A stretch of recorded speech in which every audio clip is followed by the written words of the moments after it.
Hello everyone. I welcome everyone to the QGIS basic training, day 3. So if you can hear me, please kindly confirm that. Um, can anyone hear me?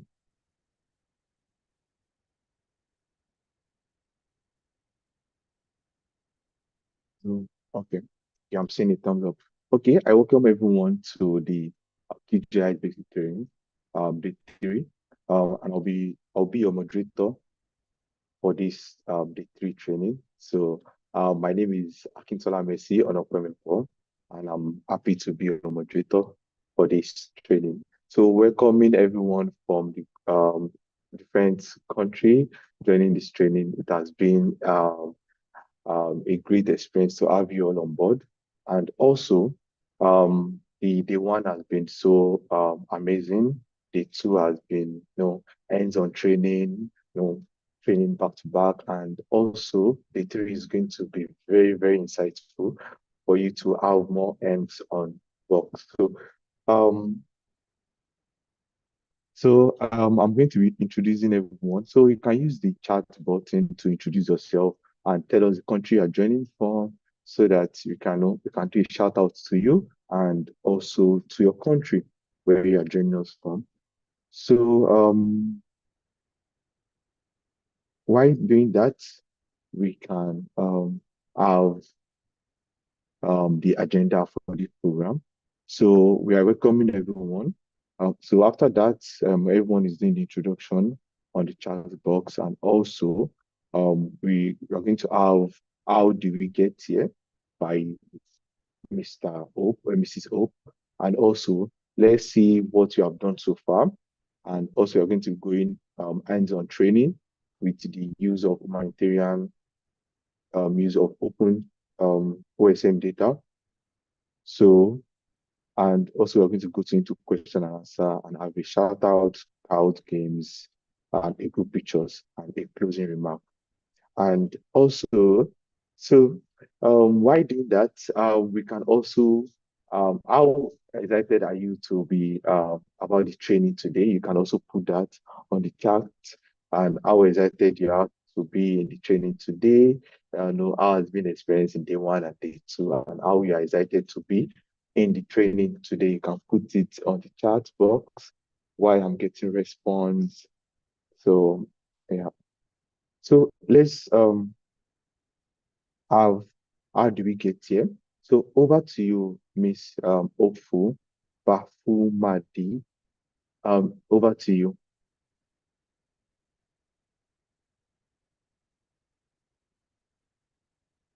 Okay, I don't think she's on board yet. Probably Okay. people should just keep introducing themselves, please. Hello, can anybody hear Okay. me? So yeah, if I can hear you loud and clear, I can hear you. All right. So everyone should just introduce themselves on the group. So okay, we are seeing participants from Kenya, Philippines. Okay, I'm seeing participants from Pakistan. Okay, so happy to have you all on board. Okay, Bangladesh. Yeah, thank you so much. We are so happy to have you all on board. So, while that is coming in, I think the next speaker should be preparing. Okay, we have from Nigeria, from Nairobi, Kenya. Thank you all. Thank you all. We're so happy to have you from on board. Ghana, Rwanda, Tanzania. Thank you so much. Thank you. And also, do not forget to drop how excited you are to be on the training today. You can drop that too on the chat box. So Thailand, Uganda, thank you. Thank you to have you on board. Thank you so much. Thank you to have you all on board. Sierra Leone, yeah, thank you. So, how excited are you to be in the training today? You can also drop that so I can read it out. Yeah, thank you. Okay, we have Kenya, Addis Ababa. Okay, nice. So happy to have everyone on board. So happy to have everyone on board. So, do we have our next speaker? Miss Hopeful. Is she um is she on the call? Anoluako, please kindly help me confirm that if she's on the call, so she can have a speech. She's in already. Okay, great, great. So happy But she to said hear that. she's muted. Okay, let me check. Okay, just hold on a few minutes, please. So I can. Okay, just hold on, please. Okay, okay, okay. I think she have access to speak now. She have the floor. Miss Hopeful, are you on the call? Can you hear me? Yeah, you can unmute yourself and Hello. speak. Okay, great. Hello, thank you, Mercy. I really Okay. appreciate your help. Can you hear me, please? Yes, I can hear you loud and clear. Can you I can can you all hear hear you. me? All Yes. right, thank you so much. Thank you, Mercy. I'm hopeful, like he has said, I'm joining from Port Nigeria. I want to appreciate everyone for joining. I was supposed to give this little word, the facilitator of this event from the beginning, but I was scheduled to as the closing, like to everyone.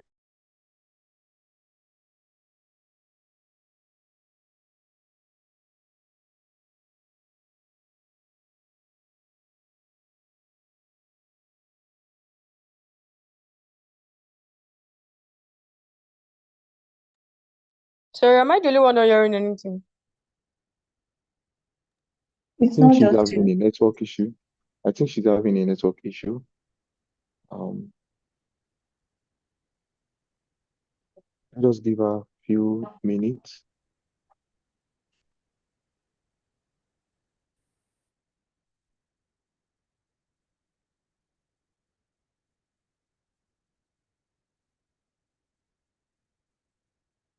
Okay. I think she's having a network issue on her end. Um, maybe when she's back, she can just give us what she have for us, and we'll be happy to listen to her.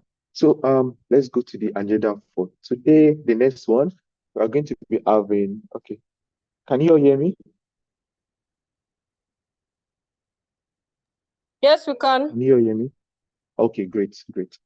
So let's see what you have done so far.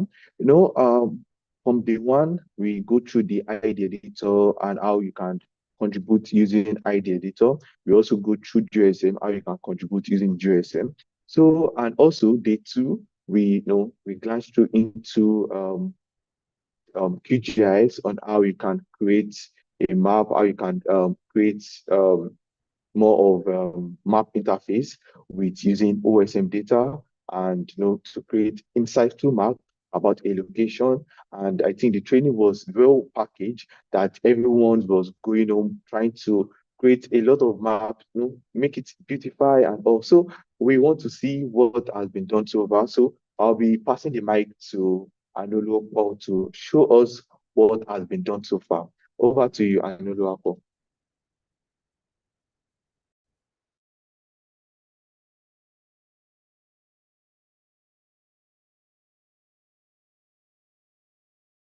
Okay. She says she's back. Um, she says she's back. For Anu, please just hold on. Yeah, over to you, Miss Hope. So you can have the floor. You can have the floor, ma'am.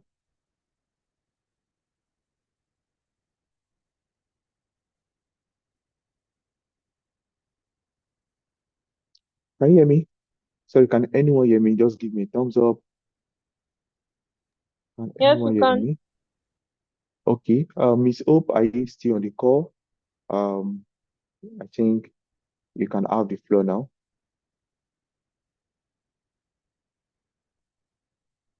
Okay, while we are waiting for her, please, Anolu, please, get yourself ready to show what has been done by the trainee over the past 2 days, and we're happy to see them and put compliments to what has been done and how they can improve on what to do next.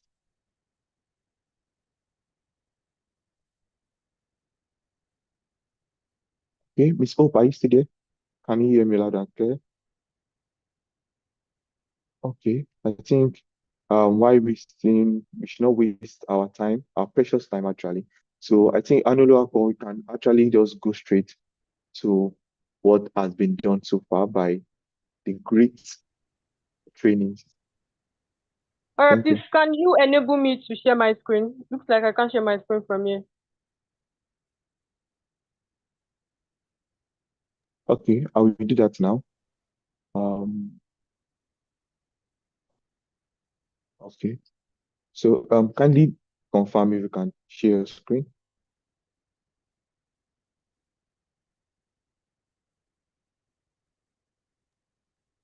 It's still the same thing. We've actually make you a host, so You can replace the current chair. Just replace the current chair and you'll be able to bring your own screen on board.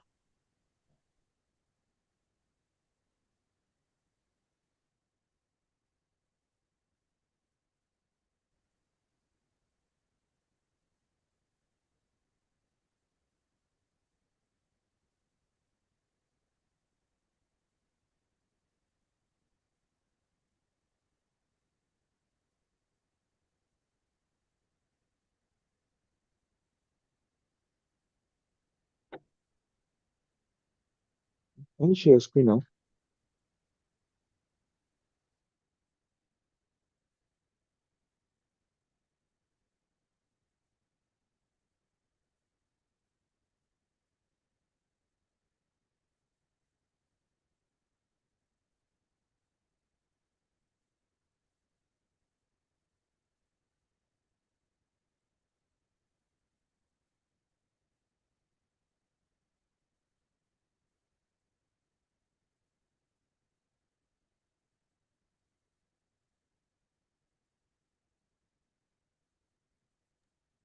And no, are you still with us?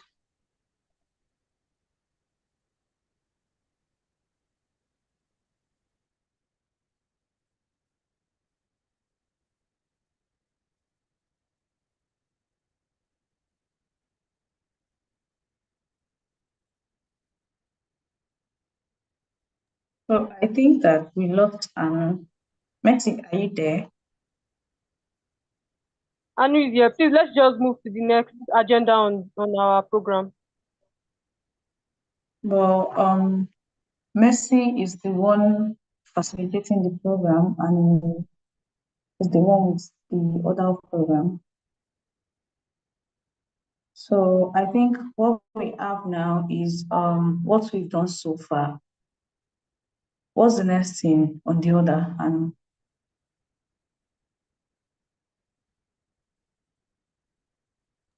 All right, so the next thing on the order is the training for today, which is a humanitarian use of OSM data. And to facilitate that training for us is going to be Adiola Oye today. So please let's welcome her on board as she facilitates that training for us. Hi, hi Sonia. everyone. Hello everyone. Are we ready for today's training? Well, I'm here again as your trainer for today, not moderator. And basically, we are going to be doing humanitarian use of OSM data for identifying infrastructure affected by flood using QGIS. So I believe that every one of us, we have access to this document because I sent it to the group page earlier on. Please let me know if you have access to this slide on the comment section, please. Please let me know if you have access to the document on the comment section. Okay, cool. I want you to follow me step by step for this session. The data that you're required to download, I already downloaded them, and I zipped them, sent them to the group page so that we will not have any issue with data download.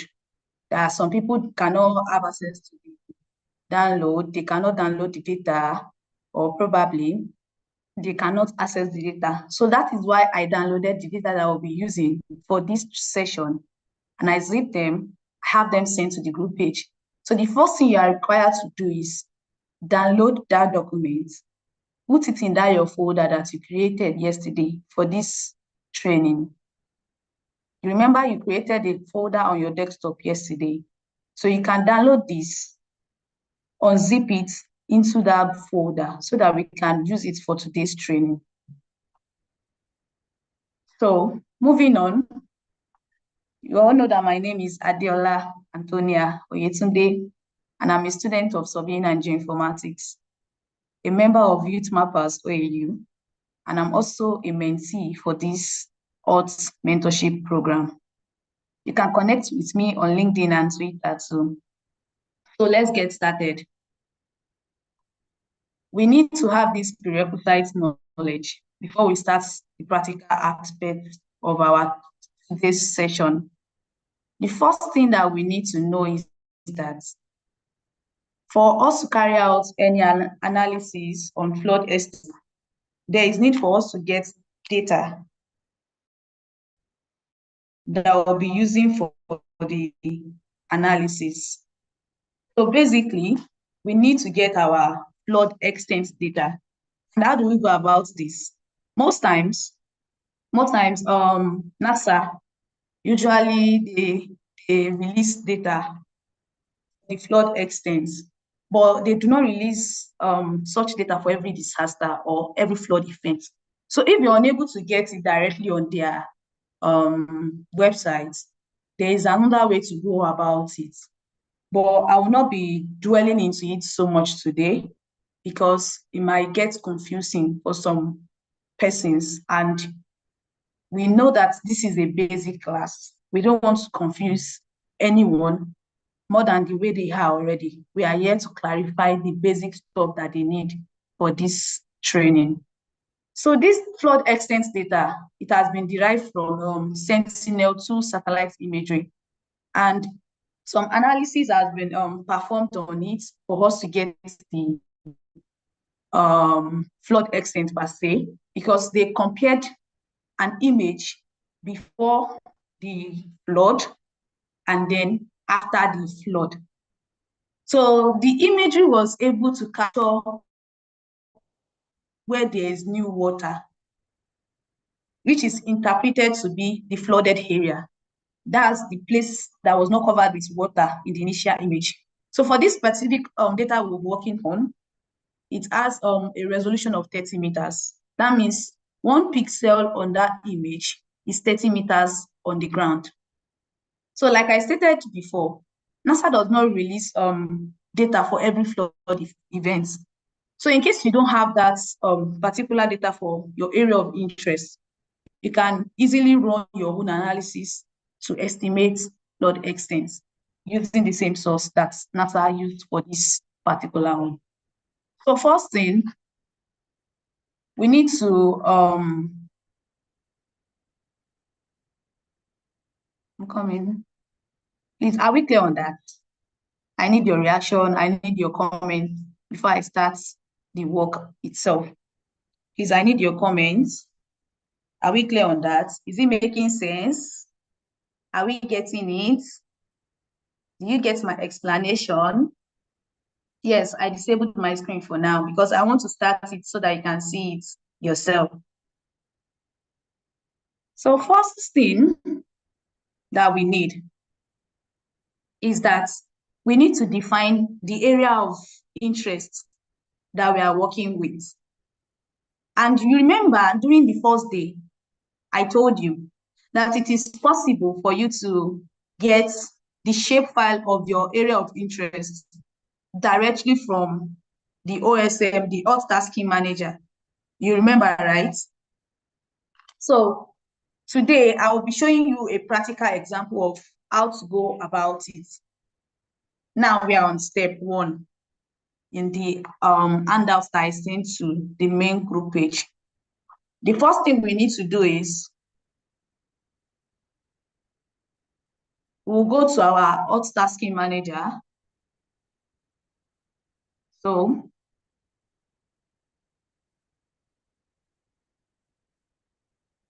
once you go to your hot tasking manager, you will go to explore project. And because this area that we are actually dealing with, it has been mapped already. And it has been mapped over a long time ago. So the first thing that we need to do is filter our search according to what we need. So the first thing we'll do is we need to look for the archived, what's it called, archive project filter. We'll search for the projects.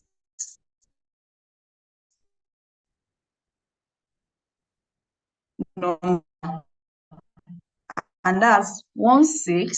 I don't know, probably my network. So this is it. It is going to bring out the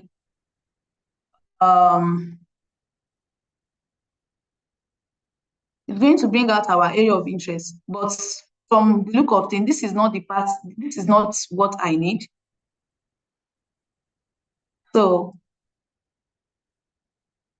I would have to search for, because I know, that's because I know where I'm working on, really. I know where I am working on, so I can just sort by any projects. Then I'll look for the archive. Then I will search for 16856. You can see it. So this is the part that we are going to be working on. This is going to be our area of interest. Once I click on it, remember during the first day, I told you, if you want to have any information about where you are working on, just scroll down. Make sure to scroll down. You'll be able to see, okay, am I permitted to participate or to contribute to this task? Who can map this particular task? You can see that they set it. If it is just for beginners, or it's for advanced, or it's for intermediate mappers, this is where you're going to see it. Who can validate? So if there's no permission for you to map this particular task, you cannot contribute to it. And that's the major issue some of us are having on the group page. Because some persons are sending messages that they could not access a particular task. That's because that particular task was not shared with beginner mappers. So that is why a new link has been sent to the group page. So you can have access to that one, then you can contribute to it. Moving on, I can just scroll down.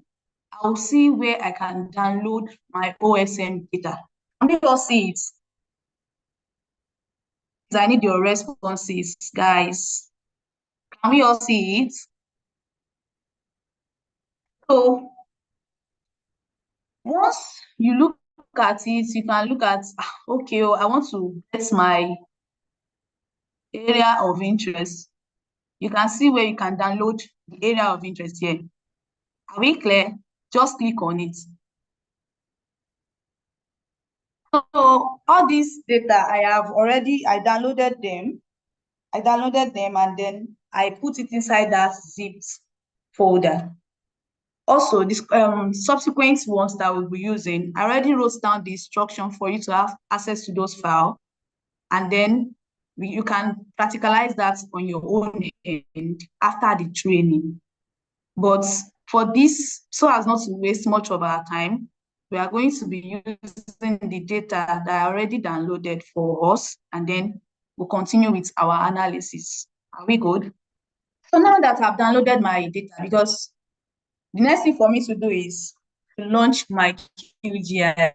I will launch my QGIS. It's still loading. It's still loading. There it is. So once I launch my QGIS, I open up a new project template. You can see it's all clear now. You now have, it depends on how you want to work or what you want to do. For me, I know where my folder is. If you are the one that is working, let's say you are working on a particular project, you can just go to that your folder. Because for me, this is my folder here.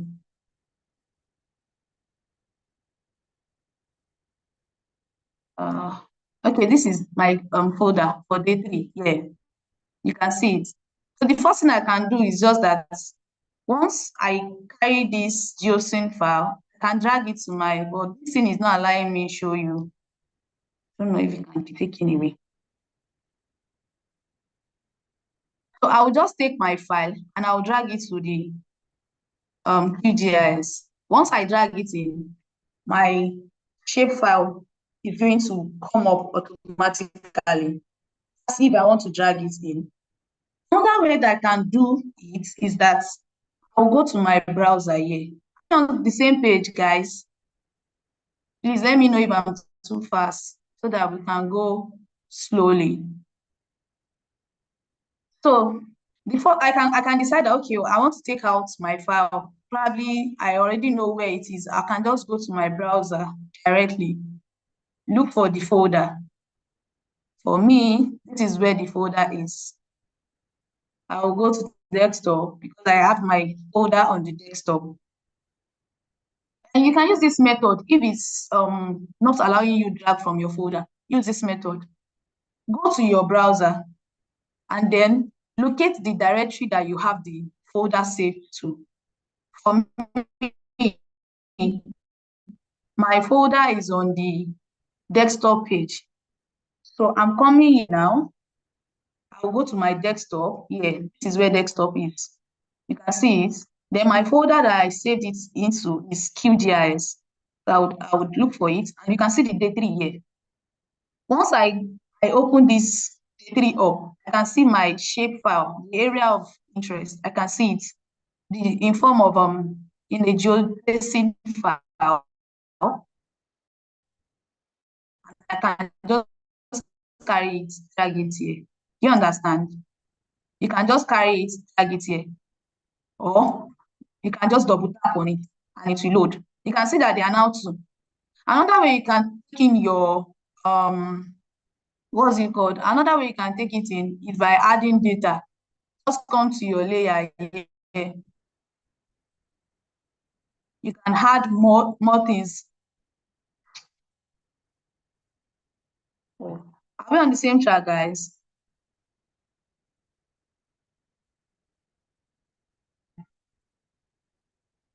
So this is my area of interest. Can you all hear me? Okay, good. Now I have my area of interest. I can decide that, just as Anu taught us yesterday, I don't want this color. I'll just tap on it and I will select, let's say, I don't know why this seems, okay. I'll look for an outline here. I can decide I want to change my color to red. I can do whatever it is that I want. And then I have my layer as this. So now we already have our area of interest. The next thing for us to do is bring in our flood extent. Instruction is on the group page. So we already have that data downloaded, and it is already in the zipped file that I sent to you. You can see it here. Go to that file that I save as Opera DSWX. Are we guys? Are we getting it? Guys, are we getting it? So we'll take it and then we'll drag it in. What is this? So we have the flood extent here. If you want to see your area of interest on this flood extent, you can drag this area of interest, pick it up. You can see this is where our area of interest is. Or you can decide that, okay, I want it to be like this. Increase the transparency of this my layer. So the first thing that we will do is to style it. We want to style it to make it look better so that we can visualize some things on this particular layer. So now you can right click, go to properties, and then under properties, just come to your symbology here. Under properties, come to symbology. Then change this color gradient. Change it from black to white. We can change it to white to black. Are you getting it, guys? If we apply it, we will see it here. You can see that it is now white. It is no longer black in this area now. Oh, okay. Someone said it's lost, but wait, I'm coming back. Once you change the color gradient from black to white, when you change it to white to black, you can take the transparency down to, let's say, 50%. And then you apply it and you click on OK. So you have this. So we have this. Someone said it's lost. After putting in our area of interest,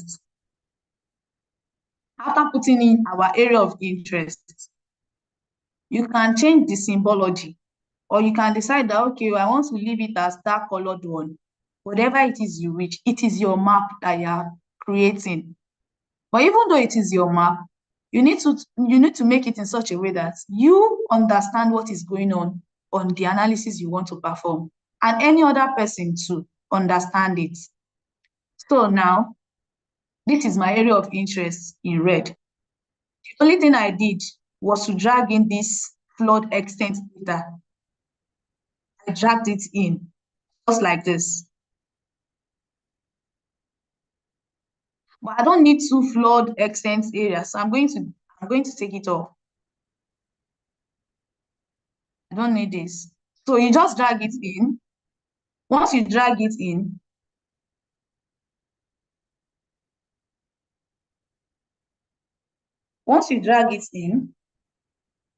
you go to your properties.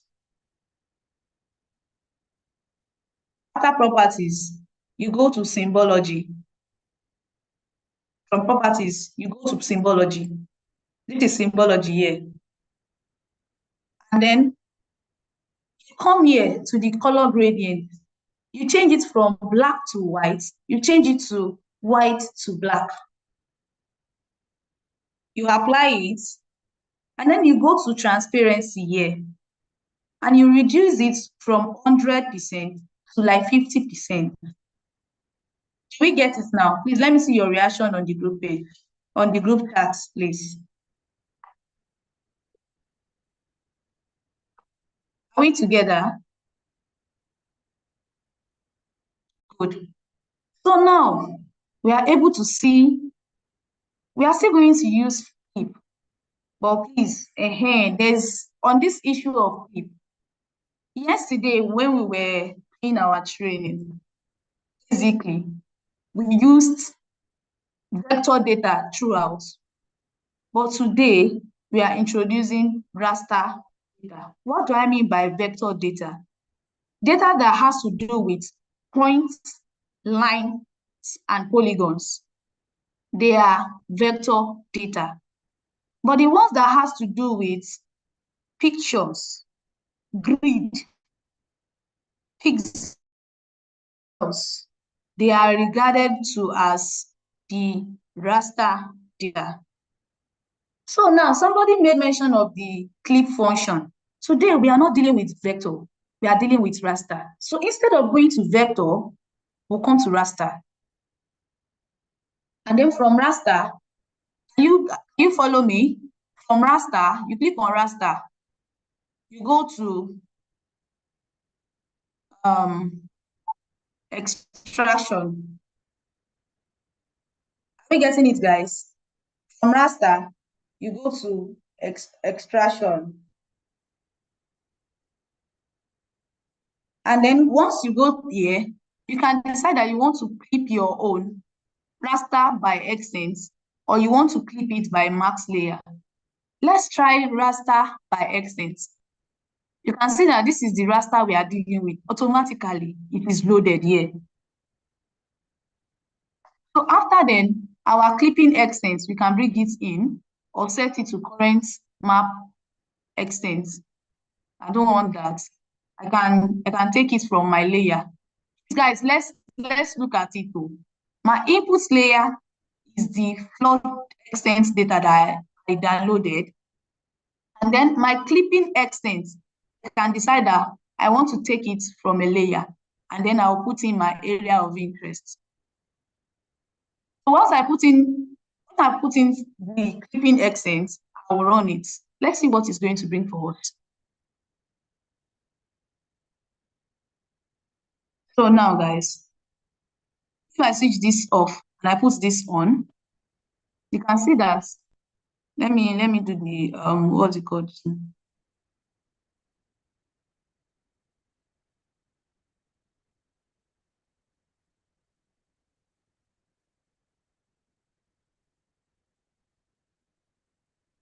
See it now that it has reduced. It was the previous data that was there before, but now we have this, but it is still outside of our scope of study.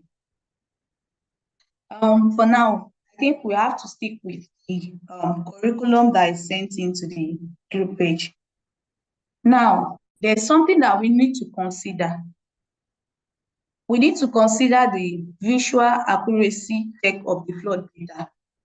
Because while I was downloading, or while the downloading the data, NASA stated that the approach that they use is subject to inaccuracies. And so a visual check of our area of interest is worthwhile.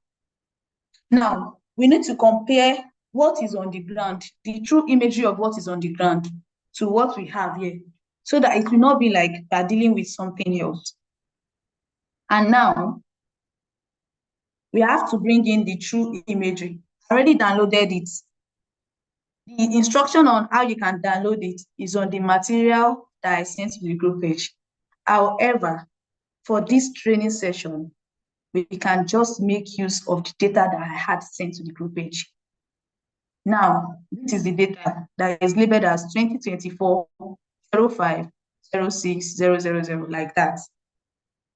Do you understand? So you can take it and drag it in. Now, we have the true imagery of what the ground looks like during the time that the flooding was happening. This is the true imagery. But let's take our Opera, what's it called? Our Opera data and put it above it so that we can visualize it. Now, if you zoom in, and then you zoom into those parts that they define as the flood extent, if you zoom into those particular parts, you can check it by checking this list. You can see, if you zoom out to it, you will see that that particular place is covered with water. It was not like that before the flood, but it is covered with water. Now, the first thing we need to ascertain is that, is it the flood, extent that we are working with, is it correct or not? That is the first thing we need to work with. If I put this on again, you can see that this particular place now that is showing flood extent, it is truly covered with water. So we can say the accuracy for this particular imagery is fairly good. It's something we can make use of. So someone said that they did not get the clipping.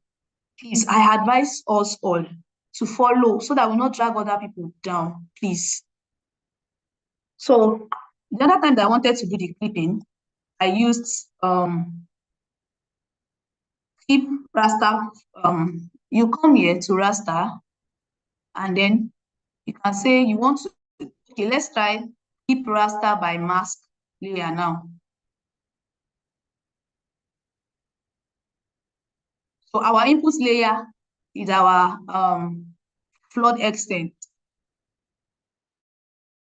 Then our mask layer is going to be our layer that we are working with. That's the area of focus. This is another method I'm showing you. You can go from here, go to raster, you go to extraction, keep raster by mask layer. Once you click on it, you set your input layer to upper flood map. You put it there, and then your mask layer will be your area of interest or area of focus. We can decide that here we want to set our CRS. Remember, CRS stands for Coordinate Reference System. I spoke briefly about that yesterday. Said it is optional, so let's just run it and see what it brings for us.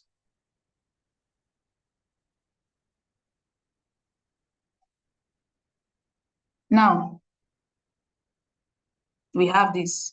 I'm going to take this one off because I don't need it. I'm already having two, what's it called now? Guys, you will now notice this particular map, this particular sign here. It said it is only temporary layer. So you might decide that, okay, I want to make this particular clip data a permanent one. What will you do? Select it, right click.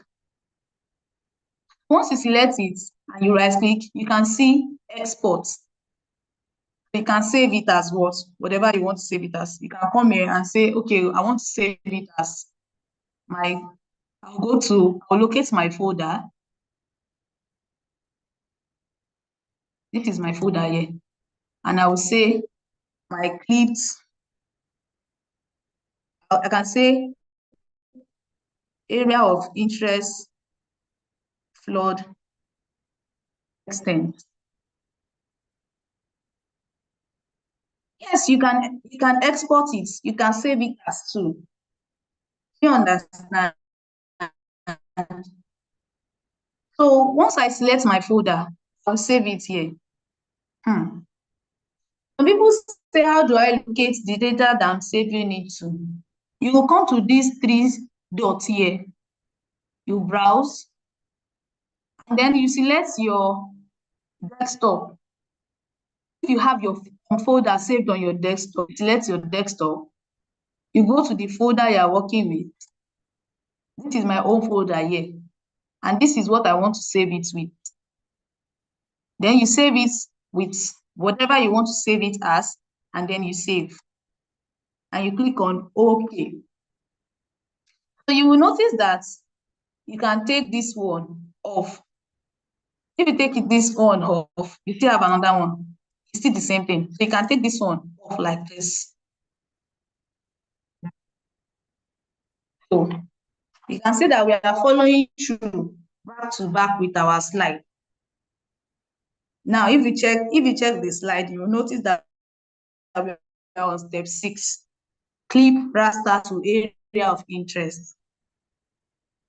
Now, like I said the other time, we have been working with raster, a picture, something that have pixels as polygon. We want to change it to vector data so that we can make use of our points, line, and polygons. So the next thing for us to do now is we'll go to raster. If you come to raster here, you will go to conversion. Are we getting it?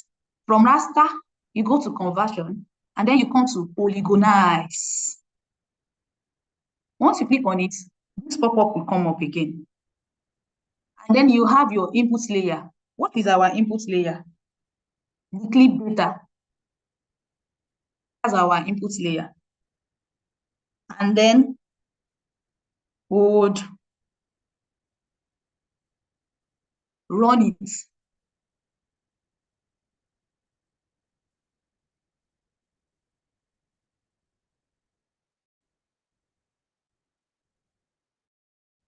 So we'll run it, and then we have this. Guys, if I switch this off, you can see that it is the same thing, right? Just difference in color. But one is a polygon, like one is a vector data, and the other is raster data.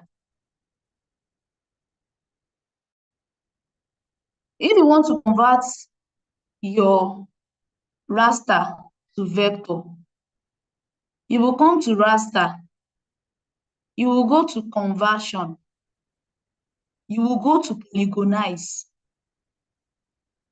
and then you put in that your clip data. You put it in because the clip data is what you want to turn to vector data. And then you click on run. I'm not going to run it again because it's here again. So, guys, we have the polygonized version of our data. So it is now a vector data. So you can notice that this is a new temporary file again. This is another layer that is temporary. We can decide to save it now, or let's just continue. So the first thing we need to do is let's check the attribute table. As explained by Anu yesterday, she told us that the attribute table gives the data, like the basic data about what we are working with. So if I open my attribute table now,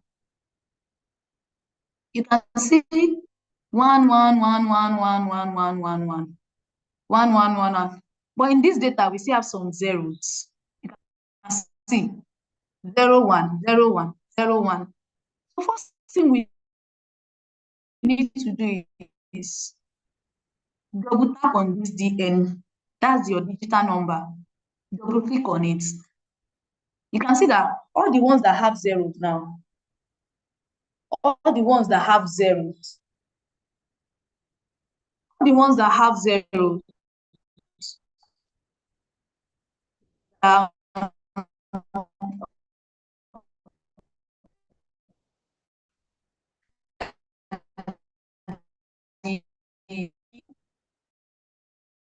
you.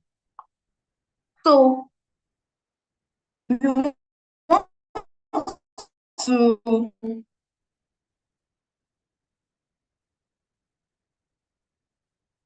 please, guys, can you hear me?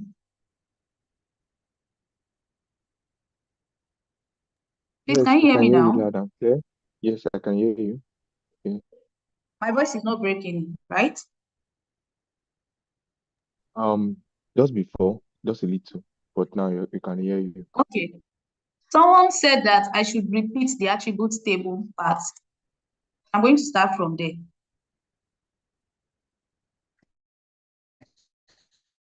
You will go to that vectorized layer.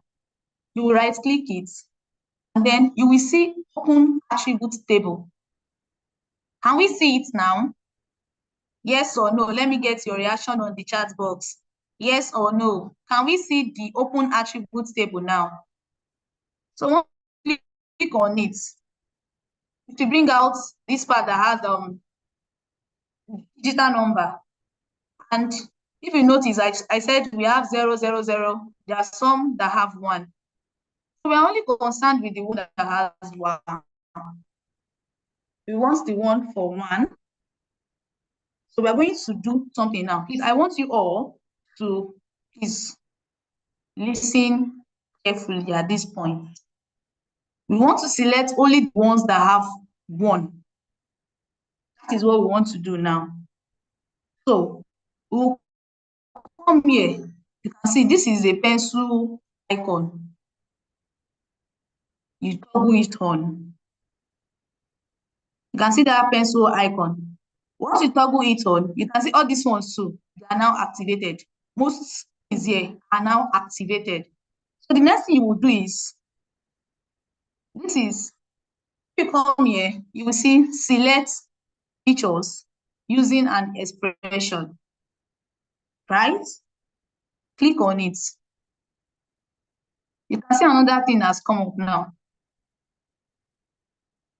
So under this expression, you will go here. You can see where this future geometry ID is. Someone said it's only Raster calculator is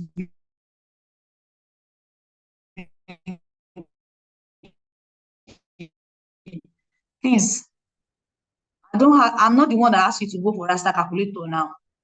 Open your archive, toggle the editing mode. So, can you hear me? Yes, Please, we can can. you hear me? Yes, we can. Okay, now we'll come to fields and value here. Once you come to field and value, you can see this DN. Double tap on it. Once you double click DN, you will see DN here. It's not here. Then you come to it's equal to 1 that is 0 and 1. So you can decide that, okay, well, let me just type in my 1, or you just go with 0. So once you put in that 0, you will see select feature here. Select features. Click on it.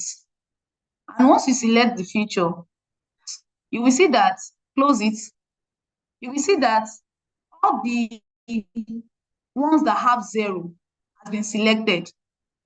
We selected 503 out of 2,404 values.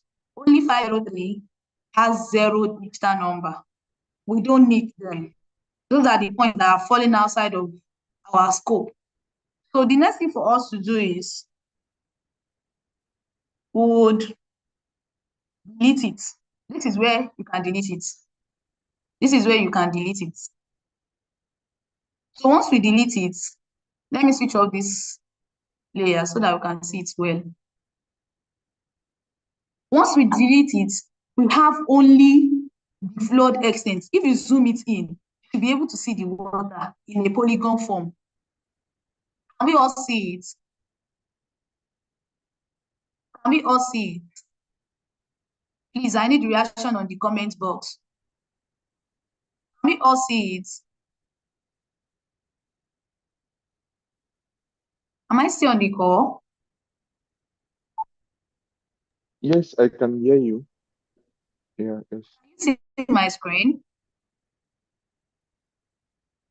Yes, we can see your So screen. now we have only the parts that we need. We've selected the side my screen is lagging. It's all right. So we've selected the features with the digital number 1. These things that have been stated in the document that I sent to the group, step by step is on the group page. So now we have the flood extents, the part that we need in a polygonized form. Some people are saying they are lost. Please, where are you lost exactly? Let me know where you are lost. You're not able to delete the zeros. Okay. So let me use this one as example. This one is not vectorized. You can just come here, guys. You right click. You go to open attribute table. Once you get to open attribute table, you will have the ones that have digital number 1, 1, 1, 1. You see some zeros in them. You will come here to your edit mode and you toggle it on. Once it is on, most of these things here become activated. So once you click this one here, you come to select features using an expression. Once you click on that, you will come here to your field and values here. Click on it, it will bring out these things, and then you double tap on your digital number, that's your DN. Once you double tap on it, you have your equals to here. You open it, you click on it, and then come here, click on distance samples. You can see 0 and 1. Just go with the one that you need. Once you click on that 0, click select futures. It is going to automatically select the ones that have 0. The ones that have 0 on your attribute table. Because I've deleted my own, that is why it is not here. So once it's turned blue, you will see it on your screen that it is yellow and red that is now on your screen. What's it called? On your layer. Then you come to this delete. This is where the delete is. It is because on your own, you'll be seeing 2404 here, and you'll be seeing something like 500 and something values that have been selected. You can delete them, close this thing, and you will be here.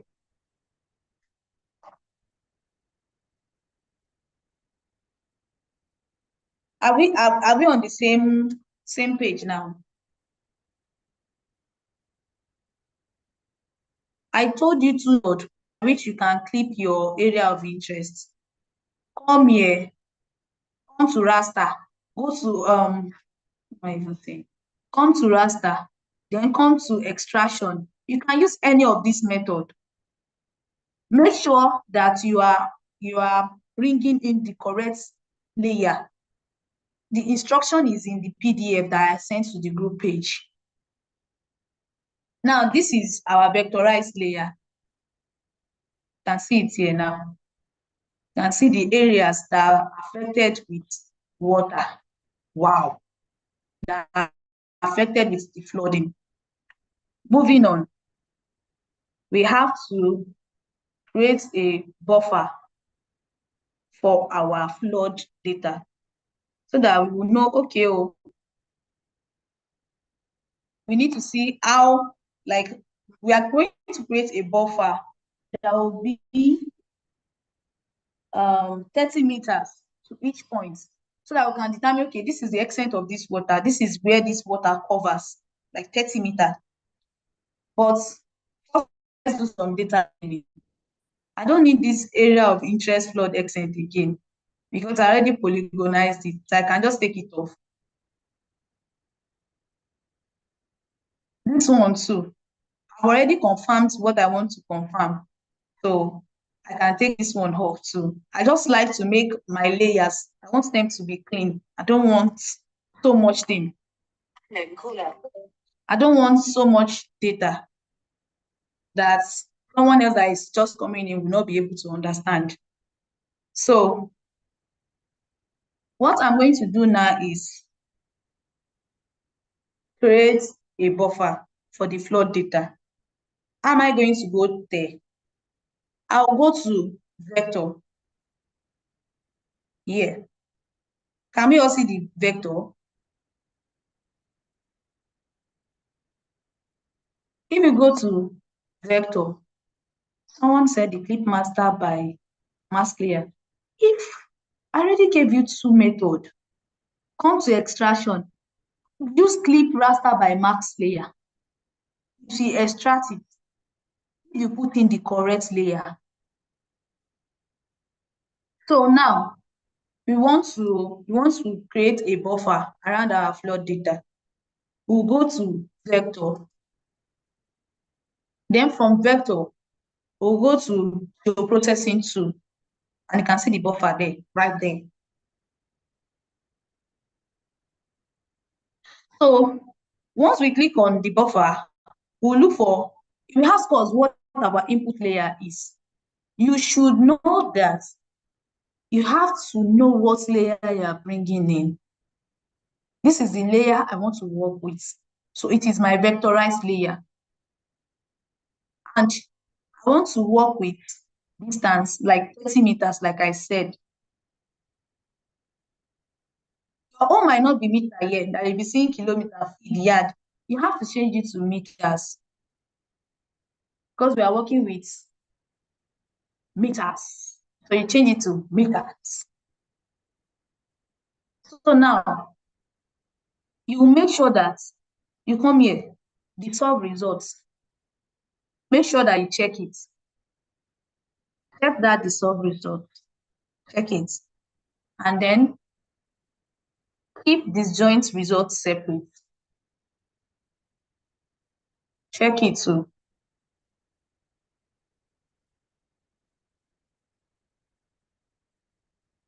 So now we can run it.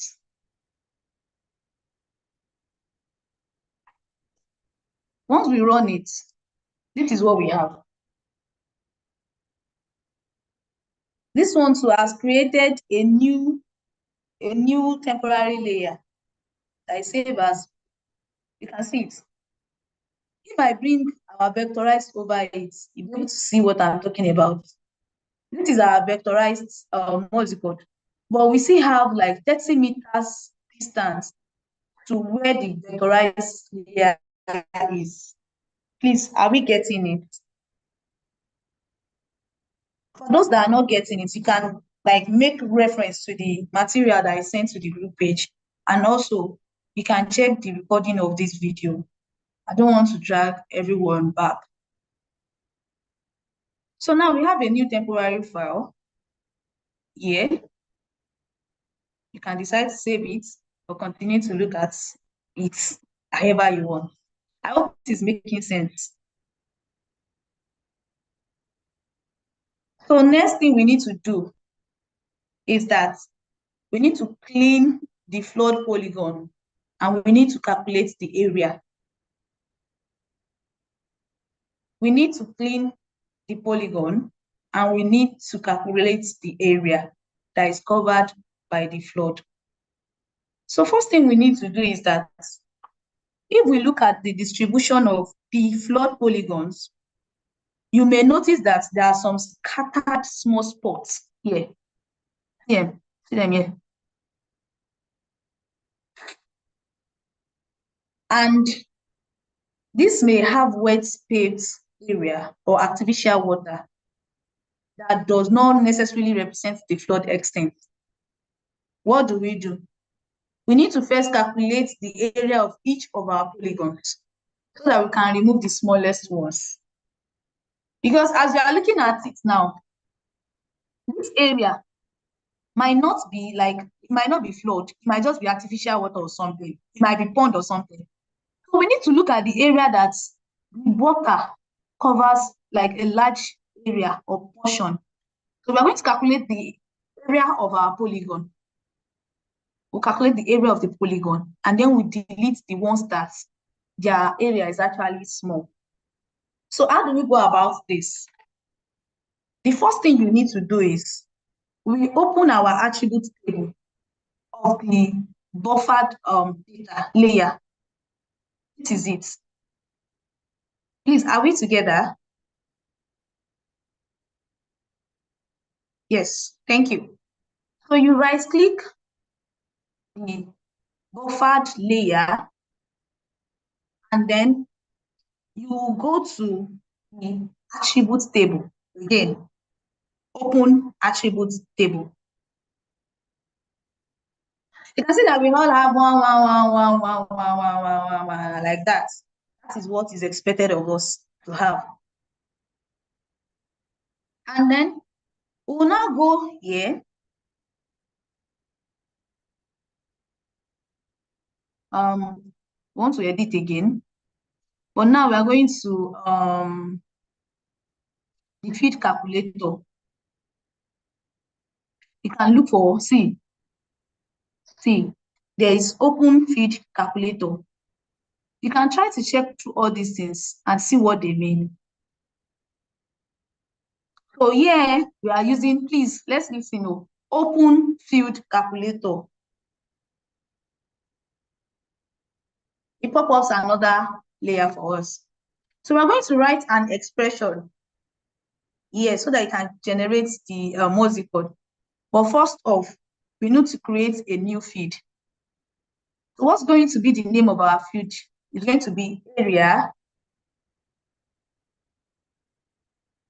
And decide that, okay, well, let me just name it as area. in square meters. There. Are we getting it? Then you know that the other time we went with field and what's it called? But this time around, we'll come to, you know, the other time we use fields and value.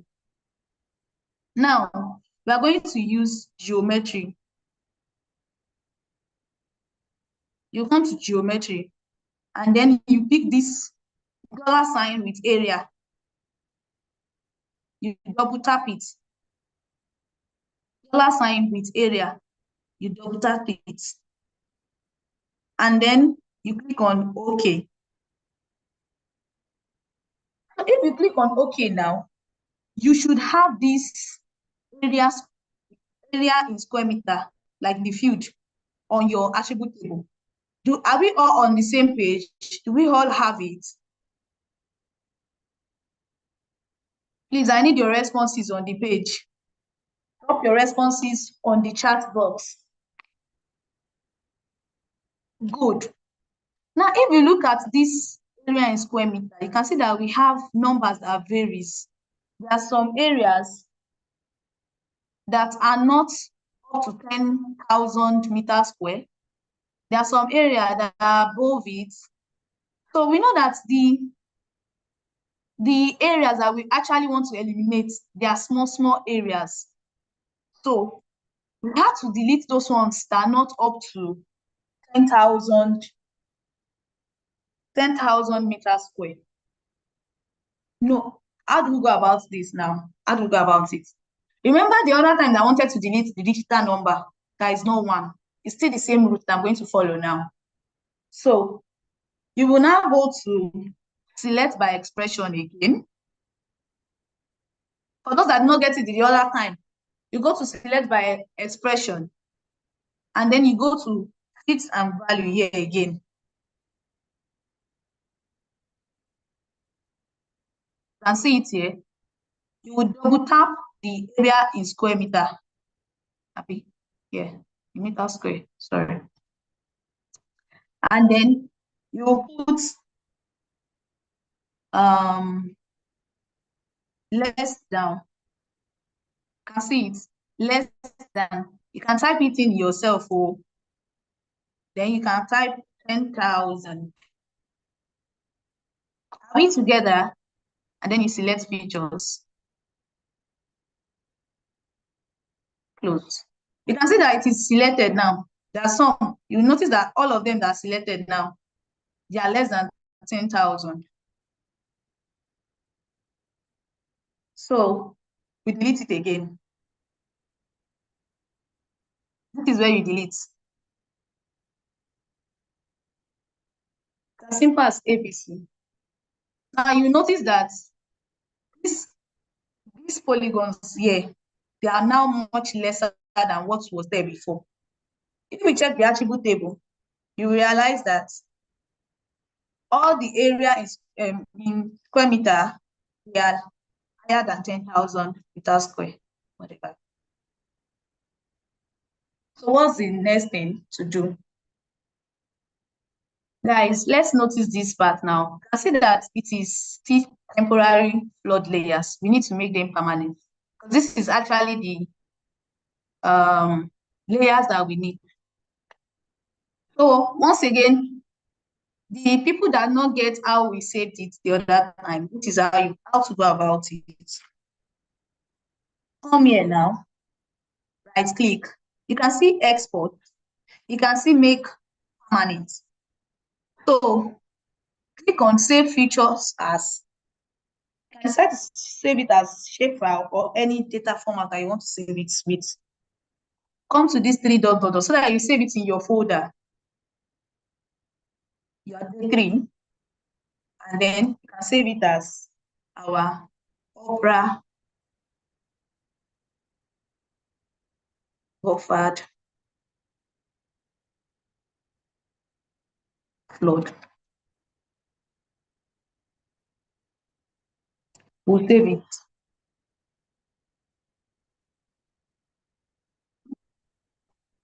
Then click on OK.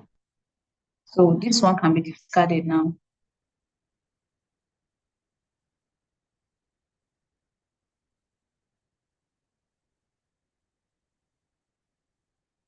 Oh my God. So the same way we did that, we can save this one to vectorized.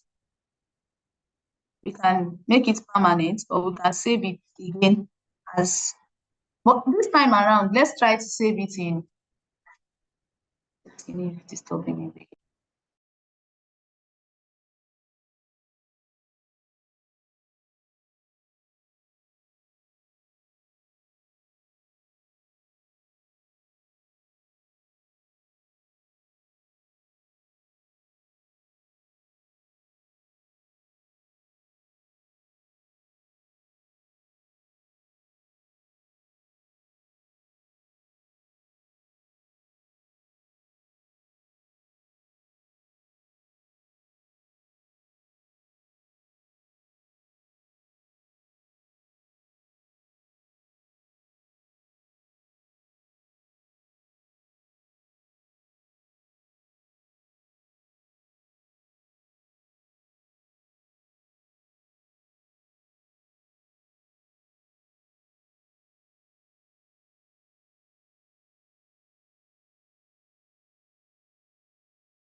Antonia, are you speaking?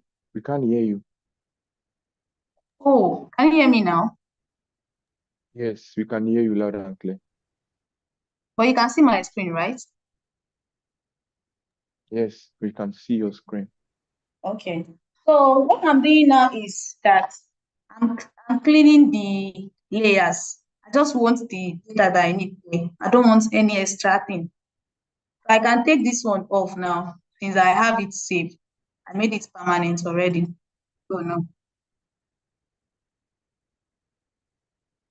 So I'll just remove it. And now we have our flood extent and the buffer that we created. Is this buffer here? Hey God.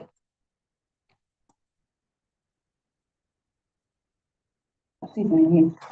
So guys, I just realized something with this buffer that I saved as the permanent one, because it is supposed to be here. But when I was converting it to when I was making it permanent, I I I did not set the CRS. They took it somewhere else because the coordinate reference system is not the same with others. So how can I go about it to make sure that my buffer is back? What I will do is come here now, back to my vector.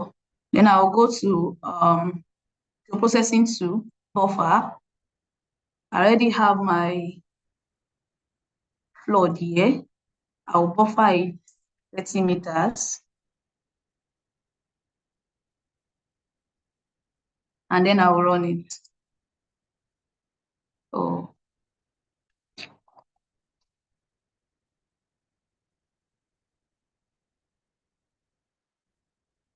Let me try that again. Because I'm supposed to dissolve the, we'll come here, vector, the processing to buffer, and then 30 meters. We are using 30 meters. We are dissolving the results and we are keeping the discharge properties separate. So I will run it.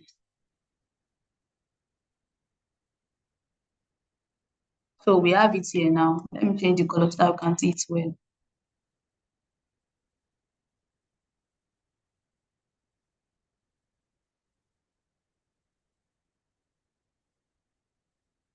So I can see it well.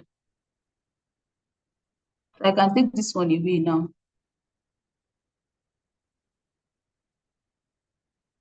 It's still where we were before, but just that this one is not saved.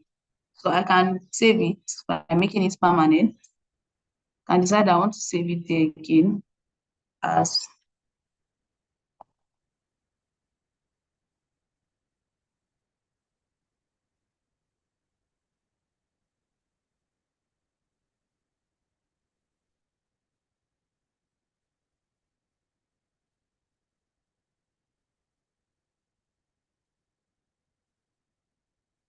so.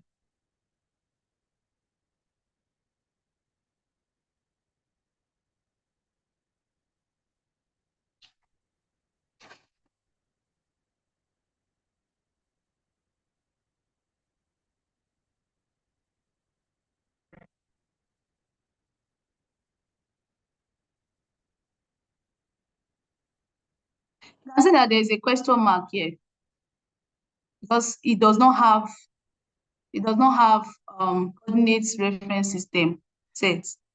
If I click on this, I think this was what we used yesterday. Let me check the attribute of this one. This is where you can get the information about it. You can see this one, what's it called? The coordinate reference system of this one is UTM Zone 21, WGS. So I'm coming now. I can decide to reproject this one too.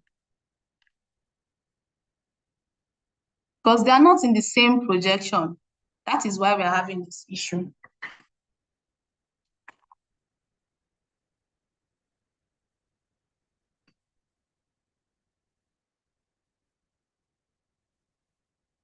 I can set it here now. I'll look for it to make sure that they are on the same projection.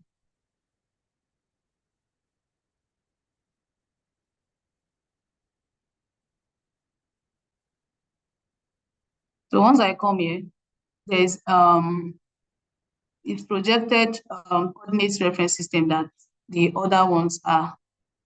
So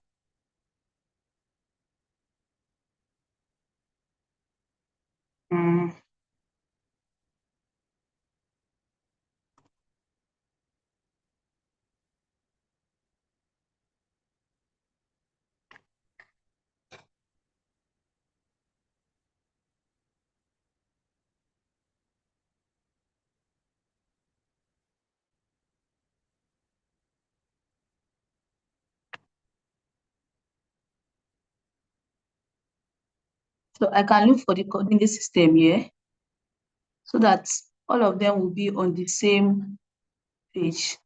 They have to be together. And we know that, okay, wait, this is the coordinates reference system that we are using.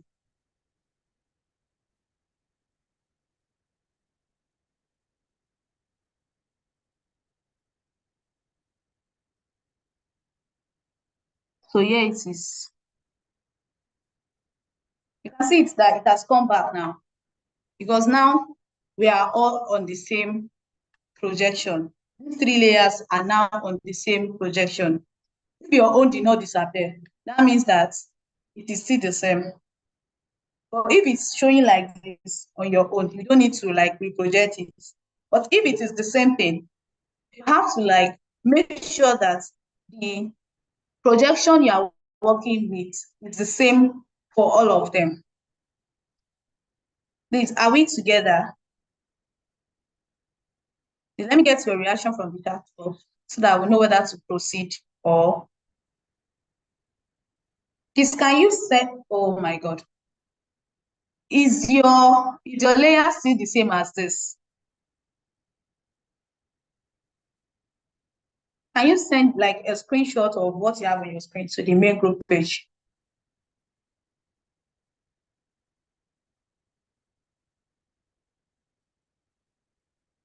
Can we have it on this main group page?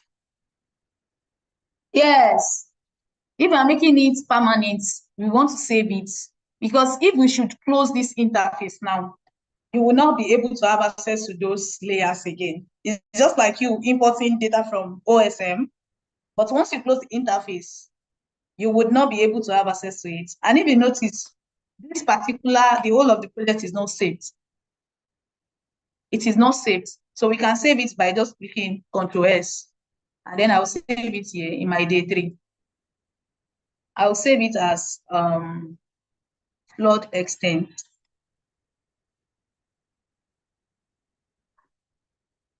Now it is saved as flood extent. So we have our flood and the buffered extent of the flood here now.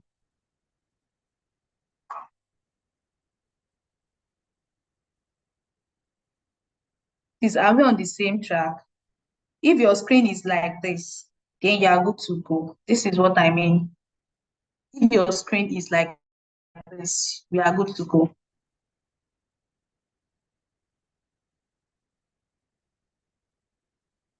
Please let me get your reaction on the group chat box, please. So I will know whether to continue or we should clarify everything first.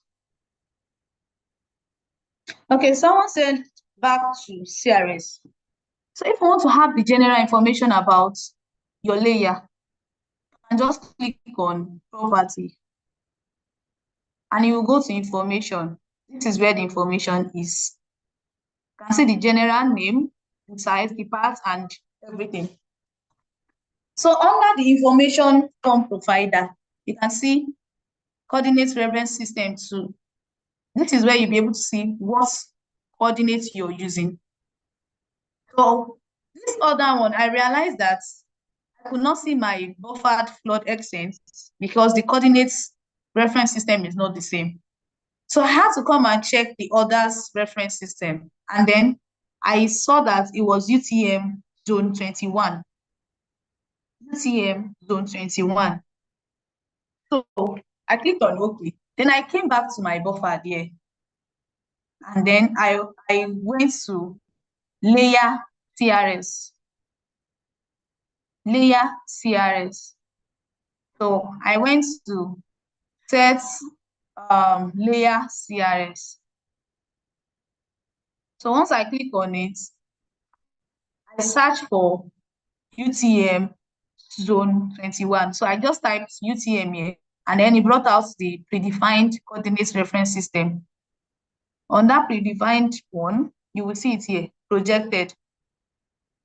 So once you see projected, click on it, then look for the ones you're looking for. Because I know that it is UTM zone 21, I search for it. And I was able to locate it here. So once I locate it, I located it here, and then I click OK. And now, if you check the information, of this, you will see the projected coordinate reference system there. Someone said, why is it showing only one value when applying buffer? Do you even understand the reason why we created the buffer? So that we can see the extent of the flood. And then we've calculated our area here. If you open your attribute table, you know this one that has the area. You can see the area here. You can see the area that the buffer covered. So this is how we are going to know, okay, this is where this water extends to. This is where it does not extend to. And now, are we on the same page, please? Are we on the same page, guys? So for me, I would like that. I don't want this color combo. I can just come to my symbology. We all can change our symbology now and look for something better. Just come here, look for something better that will not give me stress. And just go with something like this. Let me see the way it is. Black bow.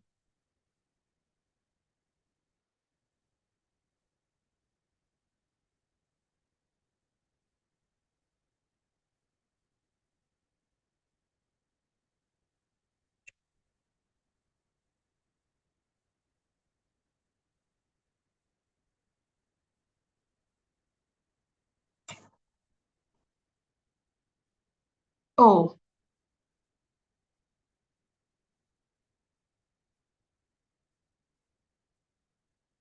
so this is what we have, but I still don't like the way the color is defined. So I can reduce the transparency, increase the transparency. And this is what I have. No one with this color.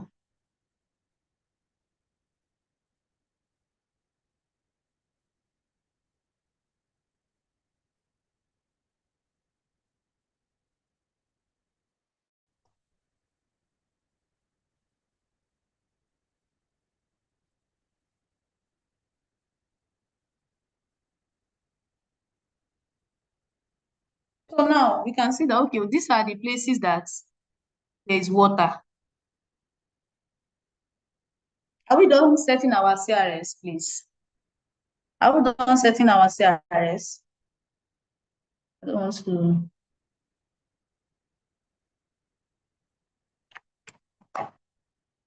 The next thing for us to do,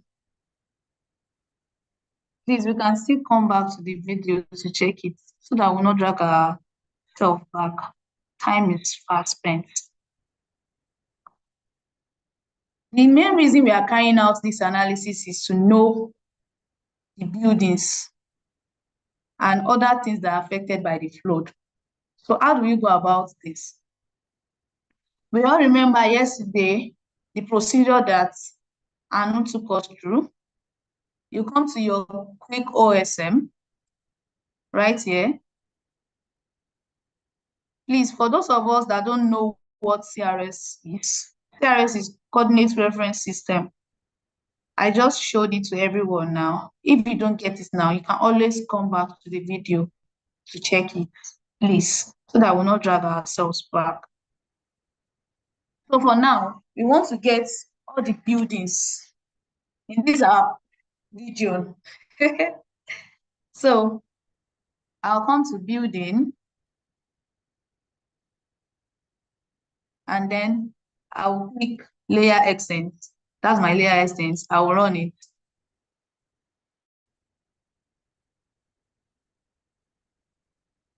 If your quick OSM is showing Python error, that means the Python, what's it called, on your laptop is not updated.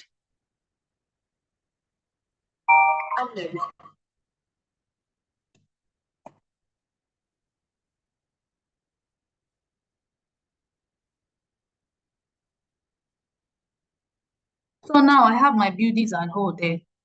Another way you can save your query, you can come here. If you don't want all these points, line, and kini, you will remove all of them, points, lines, you take them off and just download the polygon. Do you understand? So, but now I ran the query already. I have points, lines, and polygon. So I don't want these lines. I'll remove it. I don't want the points. I'll remove it.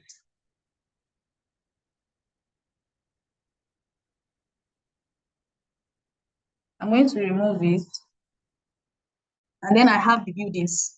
But the buildings I'm working on, this one goes way beyond my area of interest. So I have to click. Remember, we'll come to our vector. And then you go to your geometry tools. You come to clip. And then you select on what you want to use. You select the layer you want to use. That's building. And we are taking the building according to the what's it called? According to our area of interest, which is this. Then we run it. So once we run it now, you can take this building off. Then you see have some other, you can see you yourself, you can see where those flood, the buildings that the flood is affecting. You can see it now. Can we all see it? Please, can we all see it?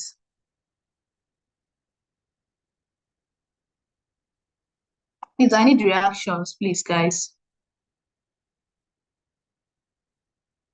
I need reactions. Okay. Are we getting it too?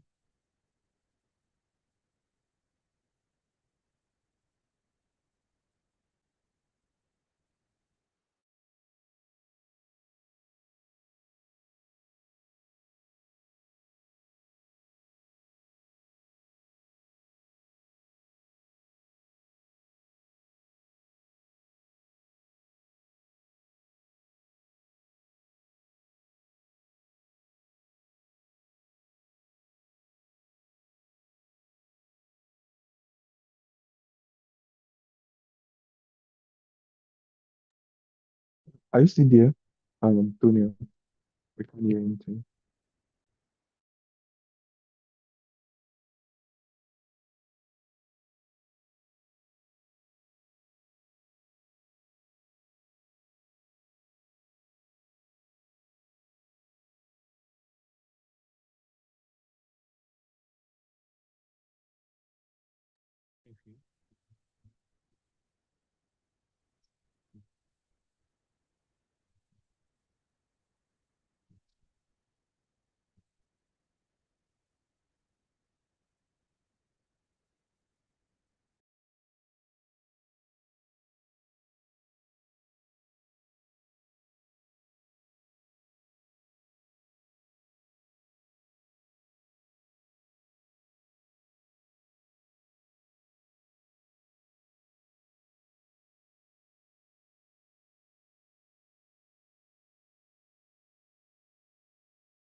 I'm so sorry for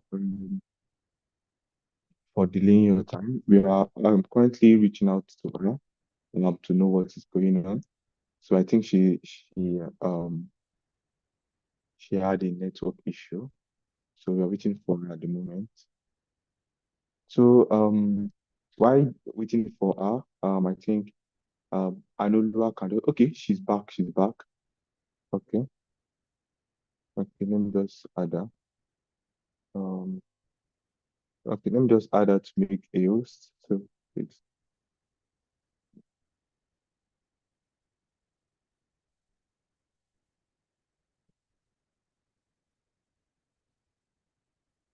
okay.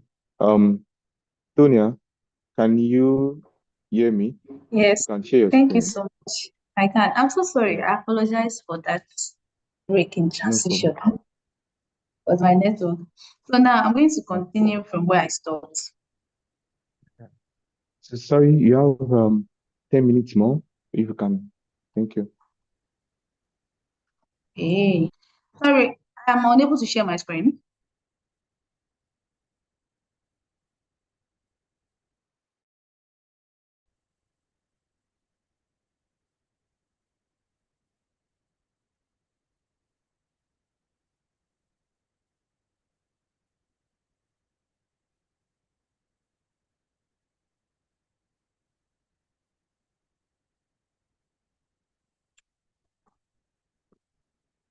Uh,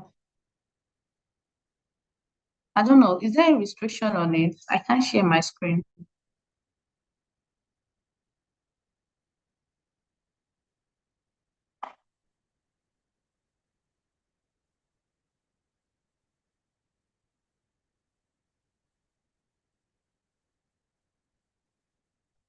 It is bringing out an arrow. I can't share the screen.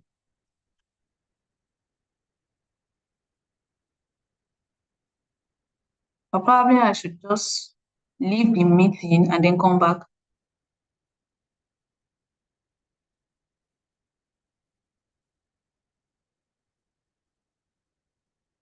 Messi, do you want to say something?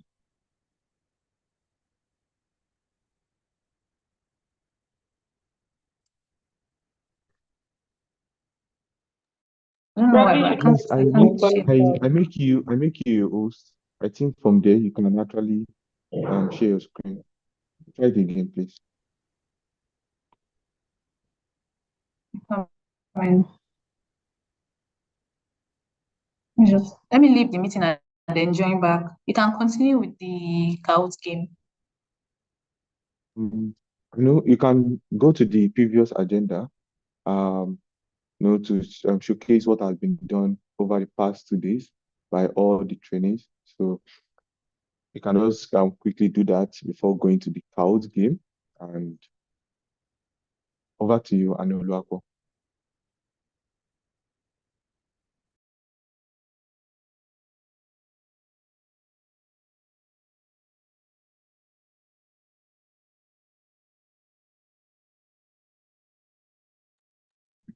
All right. Can you all hear me? Can hear you. Okay. Thank you all for sticking through so far, and today is day 3. So for day 2 attendance link, we collated some tasks that people did, like the day 2 staff, and we noticed that there were a little bit of corrections to make. So basically, we will just be going through that.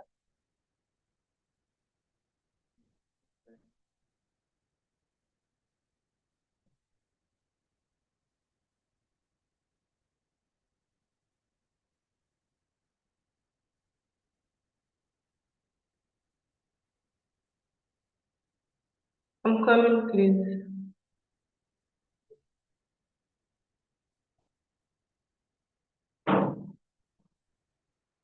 Okay.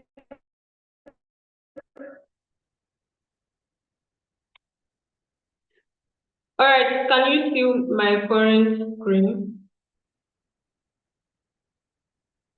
I don't even, okay. Can we all see this, please?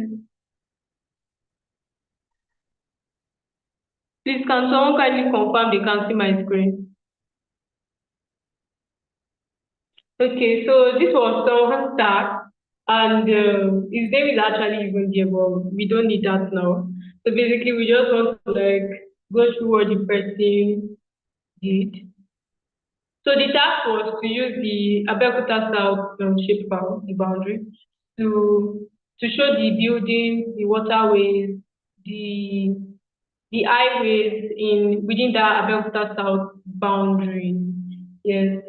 So first of all, we are seeing your name at the top. I feel like it should be your the title of your map that should be at the top, not your name at the top. Because the title of your map will actually will actually let us know, okay, what is it that we are looking at from this map, even before we before we go through the map itself. So your Abeokuta South, I think it should not be Abeokuta South Africa, it should be Abeokuta South Nigeria. And you can just say map showing Abeokuta buildings, waterways, highways in Abeokuta South. That would have been fantastic and perfect. Okay. And for your scale bar can actually be down, not where it is here. Basically, when you are trying to do the cartography of your map, you should ensure that it is looking beautiful one. Although you actually did well, to be honest. Like for a starter, this is actually an amazing job. Let me start with that. It's actually an amazing job, but it can be better actually. So your scale bar can be down, and we can't see any legend here. So I don't even know which one is buildings. I don't know which one is waterways. I don't know which ones are the highways here. So having a legend on your map is very, very important. So people can actually spot immediately which one is which and which is what. Yes. And also, so like I said, your title can be on top here, your scale bar can be here, your legend will be here, and yes, so title of your map can be a map showing buildings, waterways, and highways in Abeokuta South. Even putting Africa might not really be necessary, to be honest. Yes. And if you want to put your name, you can just put it down instead of put it here. And in yesterday's training, we didn't talk about grid, which we will do so today, hopefully, if we have chance. And because whenever you're trying, when you're producing map, having grid in your map is actually very, very important. Because as a GIS person, we work with coordinates, we work with respect to location. So we have to ensure that our maps have coordinates and they are well graded. Yes, so I think this is basically it for this map. Then the coloring for the buildings, yeah, hey, it can be better actually. It can really, really be better. So the colors, you have to ensure that when you're trying to like map, okay. Tonya, do you want to say something?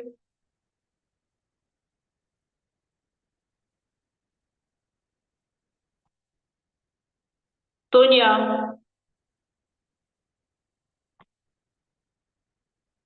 is she hearing me or am I the only one hearing myself?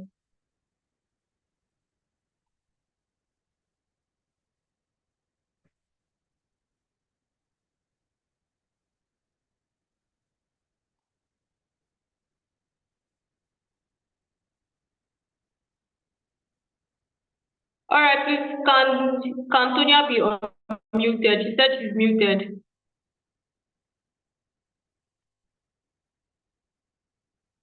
Okay, just hold on. I will give her the co-host. I'm trying to look for her name.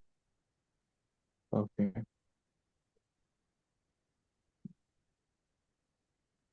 Okay. So I think to she should try and speak now. Yeah, shall we? okay. Okay. No, I just wanted to tell you that I'm back. That's basically it for me. Okay, Oh, probably okay. when Great. I'm done with this, you will have the floor. I'm even done already. So to this person that made this map, fantastic job to be honest. Because for a starter, it's actually amazing. But with the little corrections that I've made, you can try to like adjust it. Yes. Thank you so much. Sonia, you have the floor.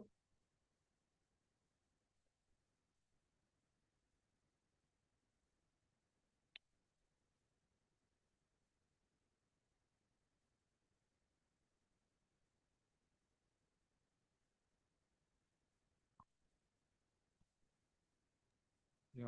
Please share your screen, Dunia.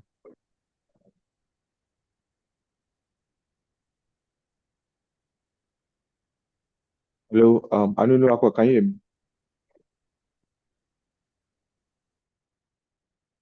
Yes, I can hear you. Dunia, is she still on the call? I think she's not on the call. I think she I has think we left can just go already. to the Kahoot Okay. game, Okay. and when she's done, we are going to go back to questions and answer. Let me just share my screen on that. Okay. So we can just go to the Kahoot game while we're waiting for her to set up. So you can go straight to the Kahoot game, and yeah. So this game time for everyone to engage on this Kahoot game. Are you going to share your screen, Anuluako? Yes, yes, let me share my screen. Okay, yeah, okay. Oh yeah, over to you. Share your screen. So I can just take this off. Yeah, you can share your screen.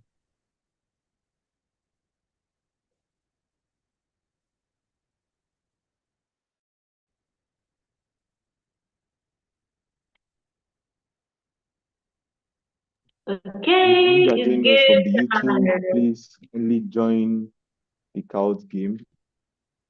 If you are joining us through the YouTube, yeah, you can join us on this game, and everyone on this call too can also join us. Thank you. Over to you, Anuluako. It's Kahoot time, and it's time for us to really gauge how well we've understood the training so far. So please, you all should kindly join. We already have 11 people on board.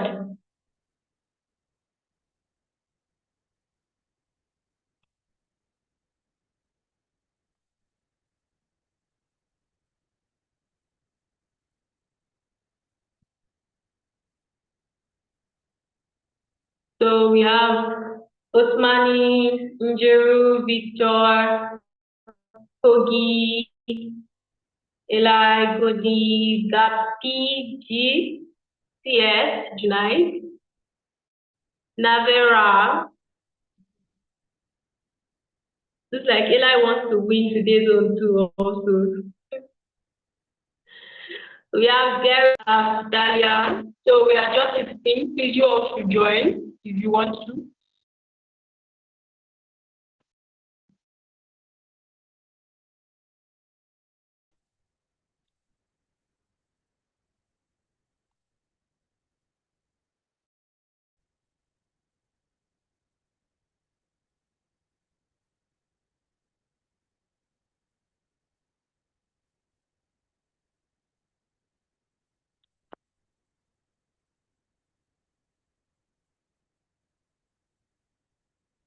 Please, let's all join. Let's join. We have 18 people here already. Probably I'll wait till you get to 20.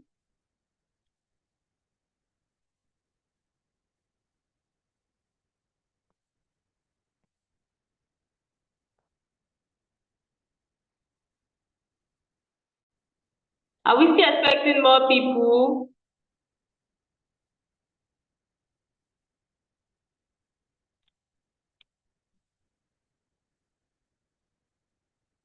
We have 19 people here already. Now it's 20. Oh, looks like more people are trying to.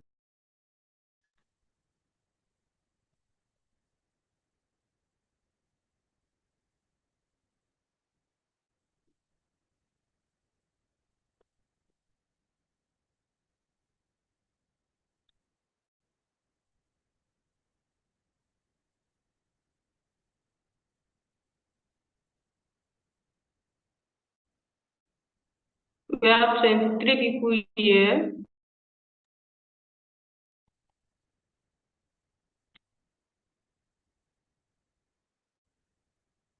We have 24.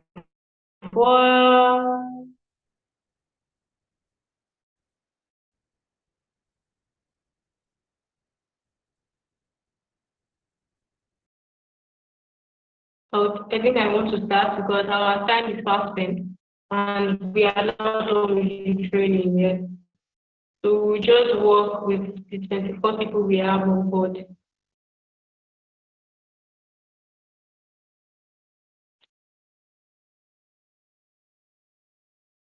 Okay, so the 24 people we have on board, I know already. I can't wait to see who will be our winner for this Kahoot Grand Finale game. All right, so we are starting now. QGIS training day. Okay, so we asked this question that was yesterday. So let's see how many people we still meet it again. Okay, so some people still miss it again, despite asking yesterday. So it is Quantum Geographic Information System. That's the full meaning of QGIS. So I hope next time if someone asks you, you won't tell the person Quantity Geographic Information System or Quantum Geographic Information Science. All right, so let's see who is stopping that word. Okay, LMG. Nice, nice, nice. Next.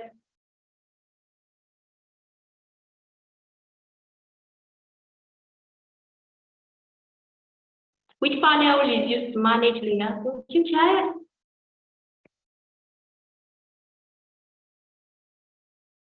Wow. So people choose browser panel. How? How? Browser panel does not manage your layers. It's the layer panel. Some even chose toolbar. Toolbar consists of your tools, not layers, please. Let's take note of that. Thank you very much. So let's move stopping our scoreboard. Okay, LMG is still retaining its post with 1776 points. Amazing.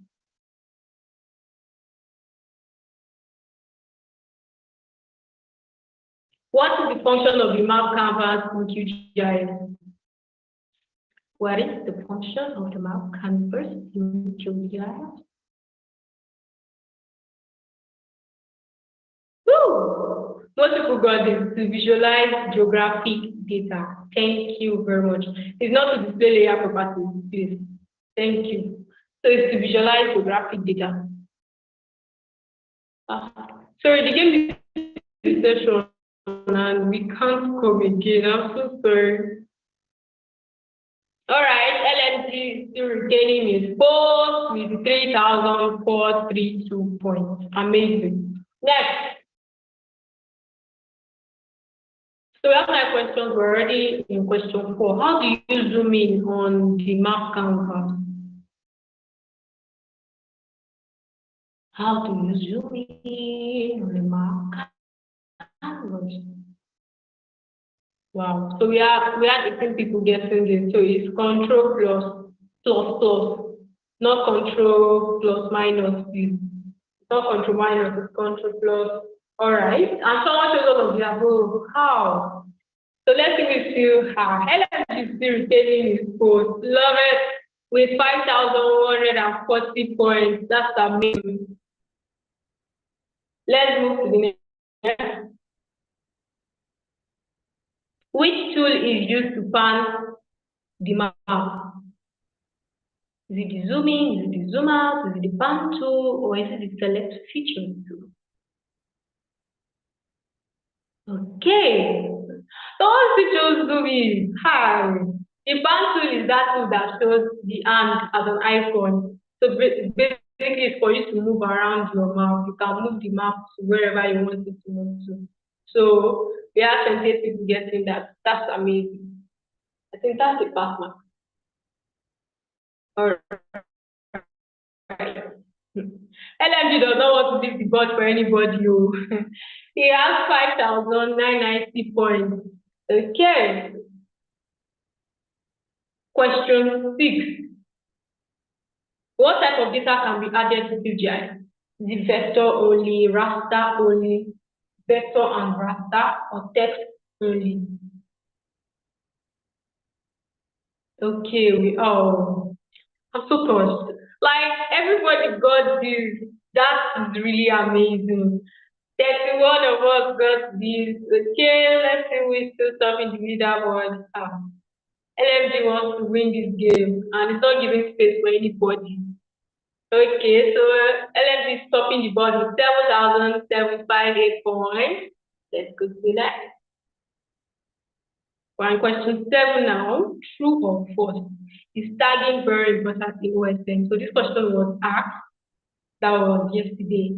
So let's see who are those that will miss it again. We still have 2 people that missed this question. Despite saying it is very important, but it's fine. So for the 2 people that missed it, please kindly note, tagging is very important in OSM. All right, so let's see who is still stopping the board. LMG with 9,658 points. Okay, question 8. Second to the last question, which operating system can QGIS run on? Windows only, Mac OS only, Linux only, or Windows, Mac OS, and Linux. Now everybody's got it. Okay, let's see who's still topping the board. So we are topping the board with 10,495 points, followed by Unite, then followed by Gap P. So the last question of the day, what is the purpose of the plugin manager in QGIS? Manage layout, install and manage plugins. Wow, everybody got this. This one is QGIS 3. Third position is tonight. Congratulations tonight. Second, Gapi. And to the fourth, Congratulations to you guys. Congratulations to you guys. You guys have done amazing work today. Yes. Thank you so much for joining today's Kahoot game.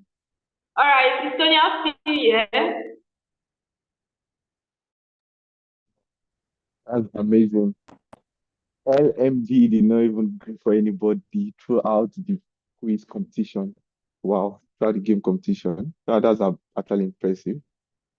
It was head up throughout. Yeah, Estonia on the call. Hello, Tonia. Okay, she's here. Let me give her access so that she can give us. Okay, okay, you have the floor, Tonia. Can you share your screen? Thank you, Mercy. You can stop sharing. I hope it works this time around. I don't know what is with my network. We hope so. Okay, you can share your screen. Can you Can hold you see my great? screen? Yes, coming up. Ah. Coming up. A few minutes. Yeah, we can see your screen. Thank you. So, guys, it's nice to have you back. Oh, it's nice for you to have me back. Let me put it that way. Anyways, this was where we stopped. We brought in the OSM data.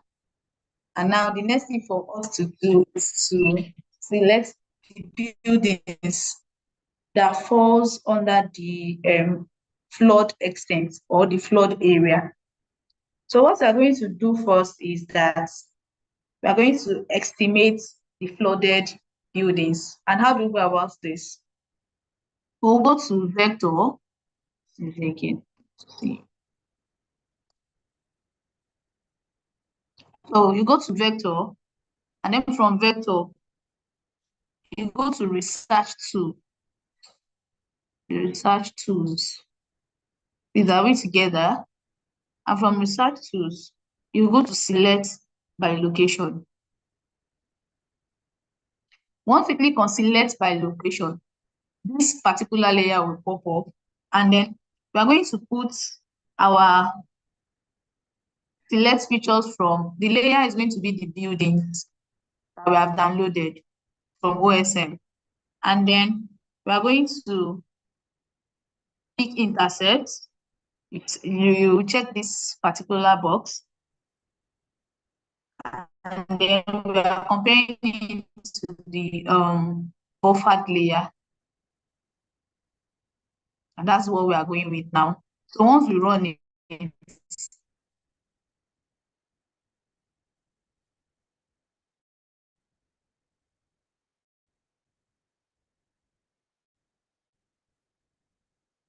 can close this place now.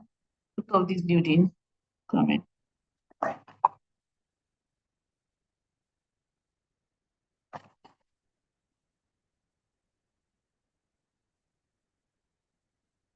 So if we zoom in now, you can see that, okay, oh, this one is in a buffer. Yeah, this one now. Please, are we together, guys? Please. Yes, we are. Okay. Let me put on the buildings. Okay, this here, you can see it now. You can see that those places that are affected by the flood is now yellow. But I'm going to run this thing again because I only need the particular portion of the buildings that is inside my boundary. I can take these buildings off and use the clip. So I'm going to run it again so that you can like get it now if you did not get it the first time. You go to vector, you go to research tools, and then select by location. So I'm selecting my features from the clipped layer, the one that is inside my area of study. And I'm checking if it's inside my buffer here, and then I will run it. Once I run it and I check through, you can see that this particular yellow ones, they are the ones that fall inside the buffers. You can see it now. So how do we take them out?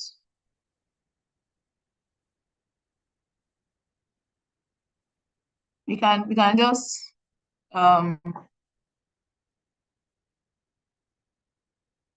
you can open the attribute table or probably you can just go to, let's say we are going to properties.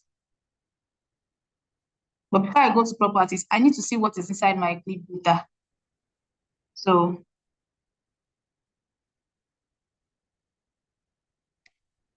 once I open it like this, I can see that I have 10,223 total buildings. And out of this, 1,836 buildings falls inside the flooded area. So what I'll do now is right click, and then I'll go to export. Then I will save the selected features. I will save the selected features. I can save it as any format. Remember, inside I want to save it as shapefile. So I'll just save it as affected buildings.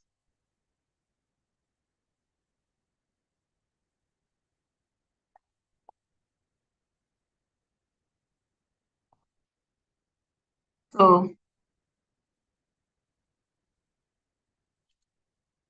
I'll save it, and then I'll click on OK. I can take this clipped away. I have my buildings that are affected in that flood, and I have the total number of buildings to be what? To be 1,836 buildings that were affected in this particular flood. So that's how you can get your buildings. If you want to check out roads, you want to check out places, you can do that analysis on your own. But for now, this is where I'm going to stop for this analysis. I want to take us through the layout view. So we'll come to this our project. Remember, that was where we started from yesterday. Can do this one off too. These are just the places that are affected in the flood. I'll put this one here now. Let's change the color of the flood to light blue or brown.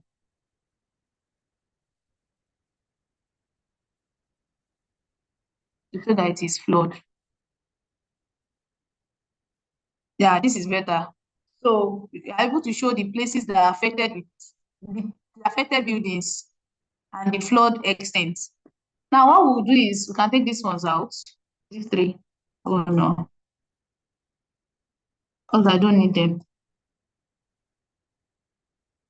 I'll come to lay projects. Then I'll go to new print layout. I'll save it as my flood analysis. So now I have a new what's it called, layout to work with now. I would bring in my map first. I like to do this a lot. If I want to zoom out or zoom in, first off, you need to click on this particular move item content. Click on your map, click on this, and then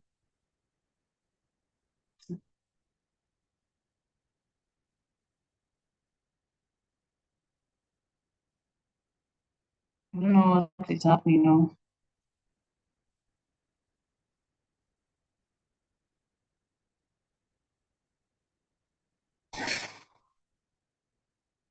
Please, can you hear me?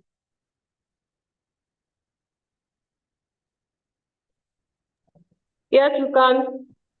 Yeah, you can. I want to bring in my map. I can zoom it in and out. Let's say I pick it now.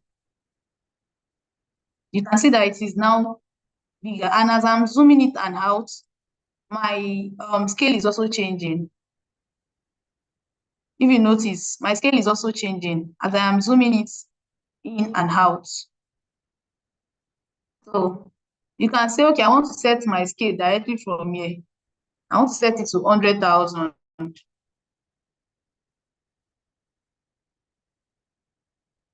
So this is scale. No, that's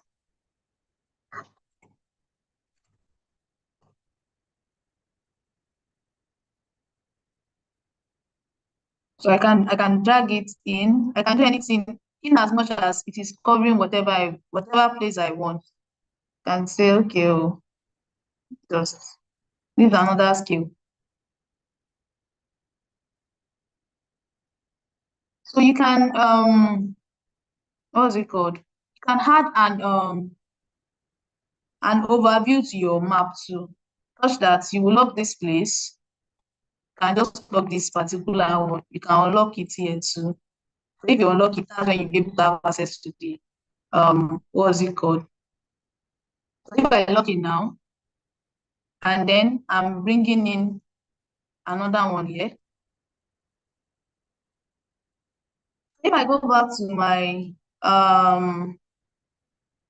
what's it called? And then I had new base map. Let's say I just want to add a new base map.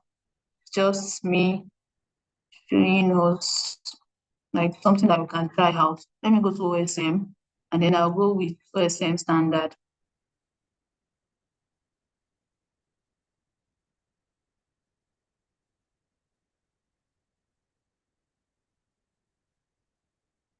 So let's say this is the OSM standard, and then we can come here.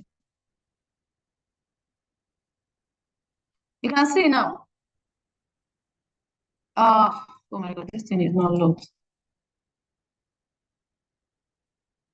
If I come here now, and then I go here,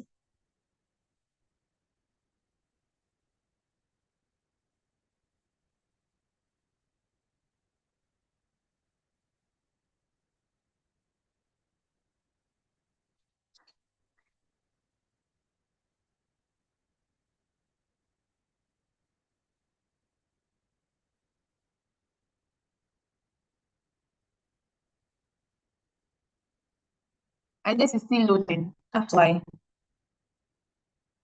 I wanted to like show us how we can add an overview to a map. What do I mean by overview? This particular place will be showing the whole of the regions. Why this one will just be showing your area of focus? Oh my goodness.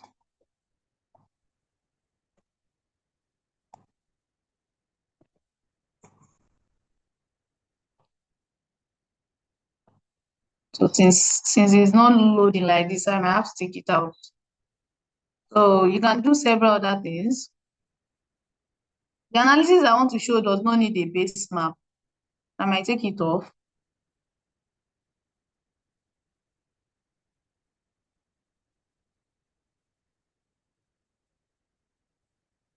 So I can unlock it if I want to like expand it or something. So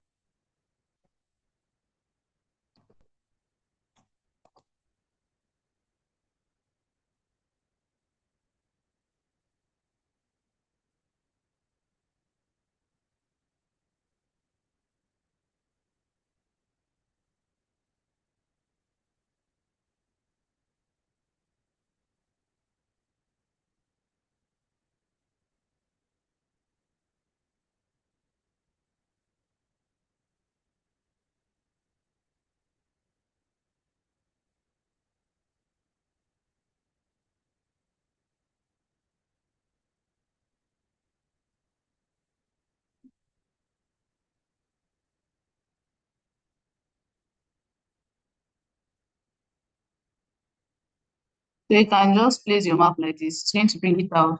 If you want to increase the scale, you can increase it here.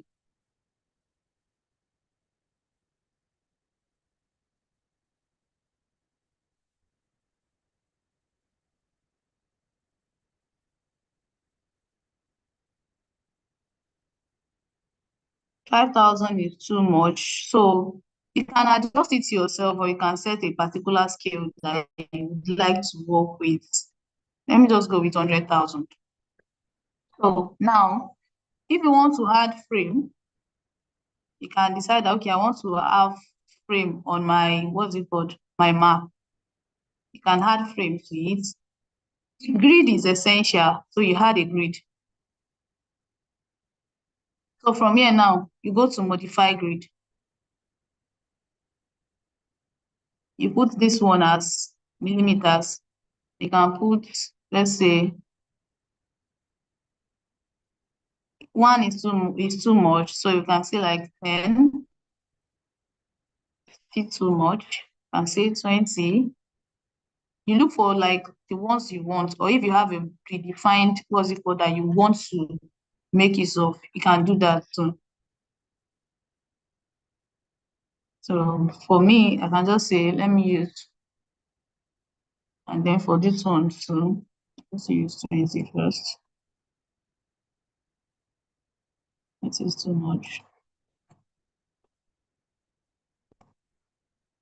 So if it is okay, you can continue with that, but I don't want solid. You can just go with frames and annotations. I'll come here under frame.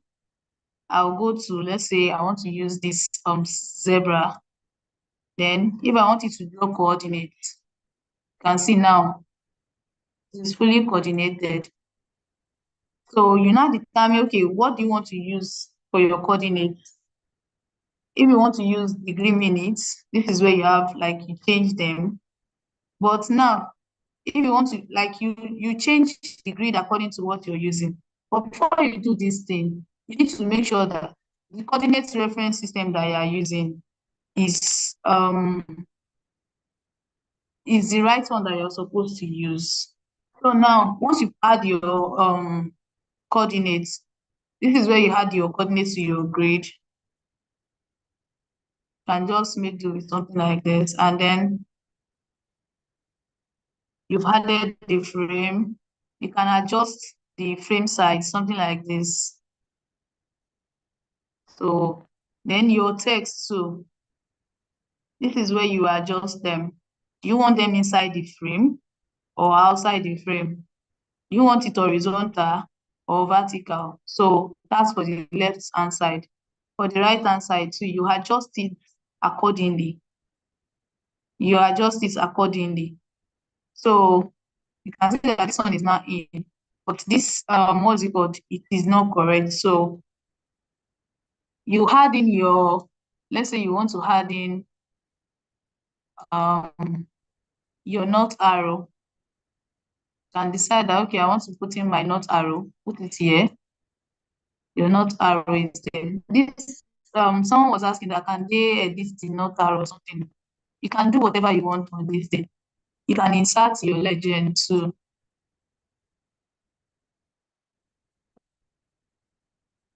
So if you want to adjust the fonts, this is where you adjust it.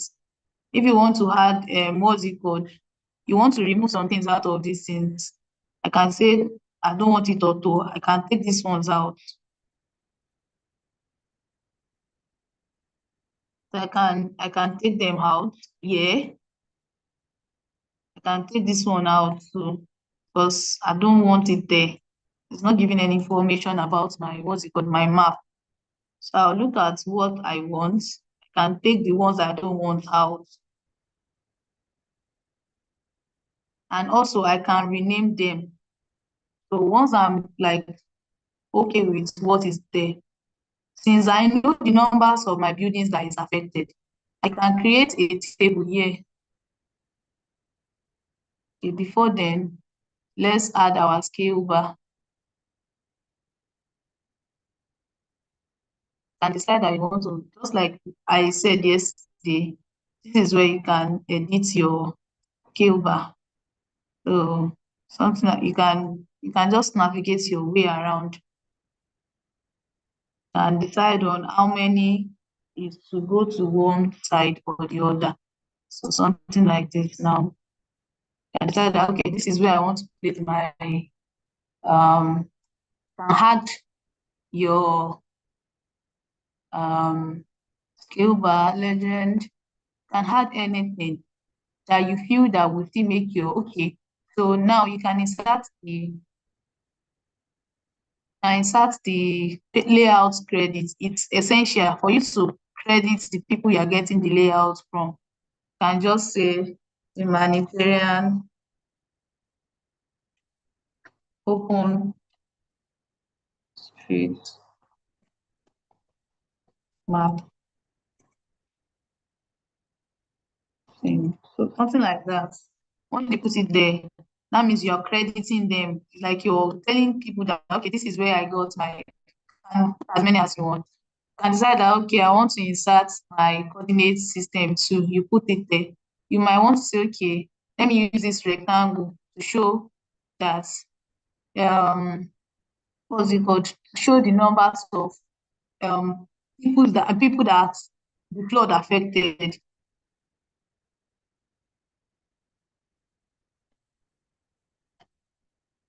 Did you want to say something?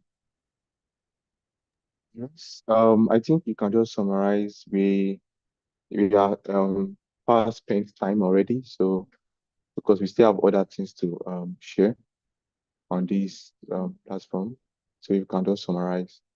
Thank you.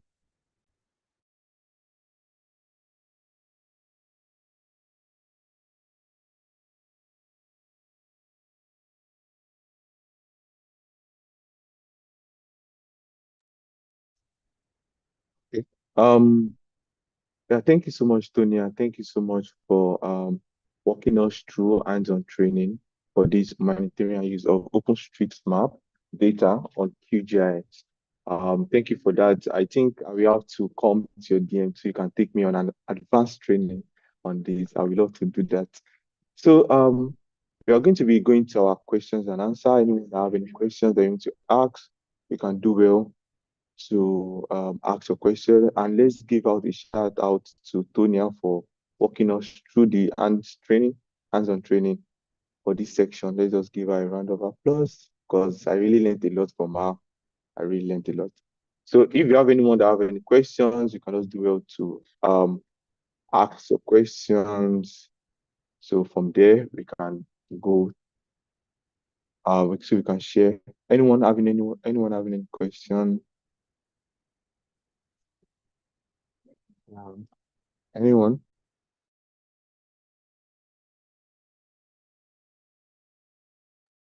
Okay. Difference, Tonya, are you there?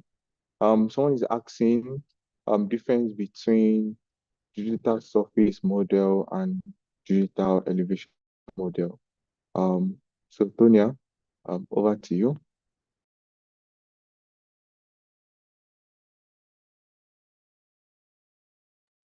I know, can you hear me? Can Can you hear anyone me? hear me?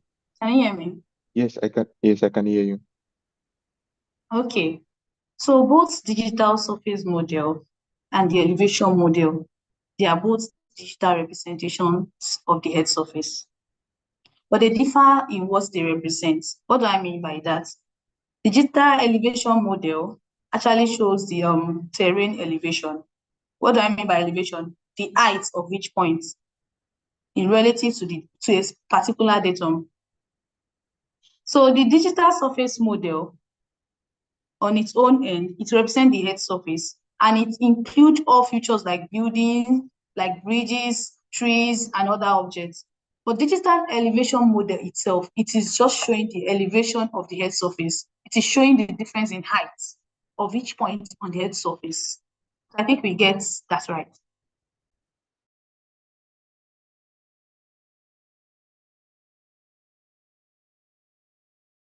Yeah, thank you so much for that insight to the questions asked on the group.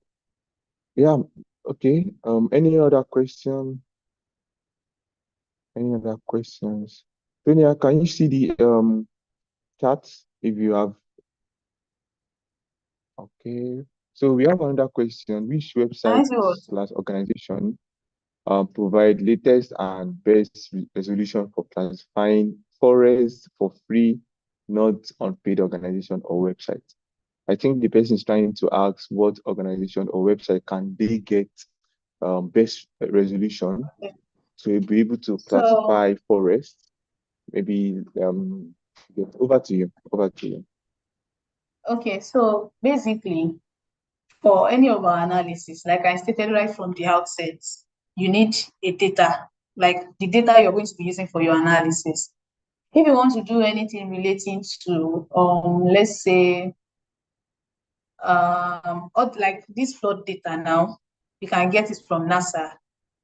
If you're talking of some Copernicus too is there, you can get your imagery from there. There are so many websites that you can get your imagery from, but the accuracy is not something that so a particular person can ascertain that, okay, oh, this particular imagery, we have different imageries that shows this different information.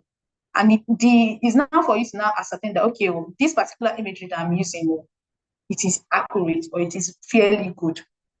There are different websites or organizations that you can get your what's it called, your data from, but the completeness and the correctness of that data that you are getting really matters.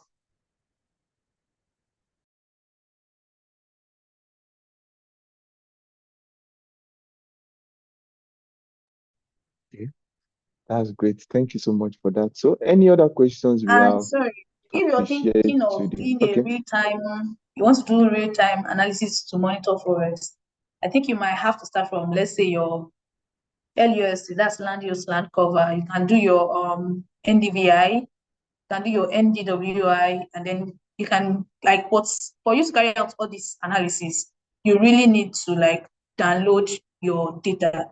For those that were asking for websites where they can download shape files from, if you want shape file for a particular location, you can get it from grade 3. I started it yesterday. You can get your shape file from grade 3. You can get it directly from the OSM, the Earth Tasking Manager. You can also get your shapefile from, I know you can get it from, there's a particular website, but they are under maintenance right now.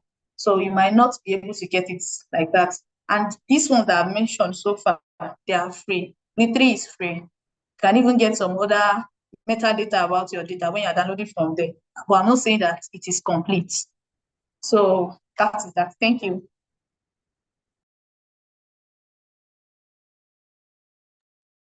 Thank you so much, Tanya. Thank you for that. So any other questions we are having can be directed to the group created. So it can all be addressed and everyone can also learn from those questions and answers. Yeah, thank you so much. Thank you. So next we have done the count. So over to you, Anoluapo. Over to you.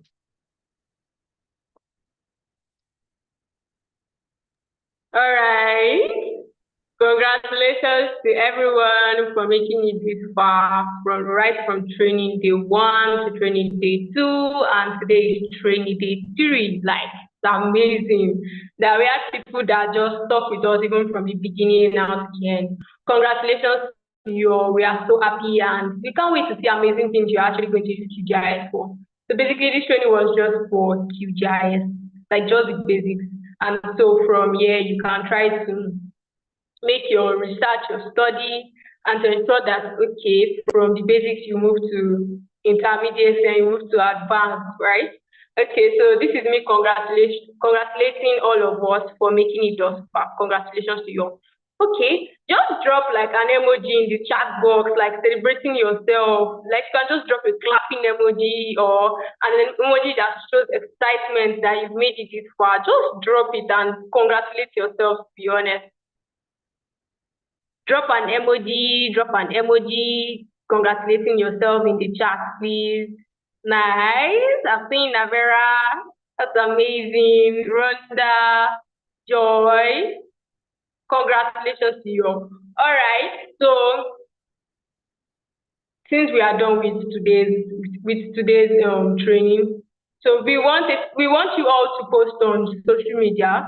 But what you'll be posting on social media now has to be a picture of you in the training, and also for a picture of you in your like mapping in your GeoSM or your ID editor. So you can just post it, and you can tag. You should tag AutoSM.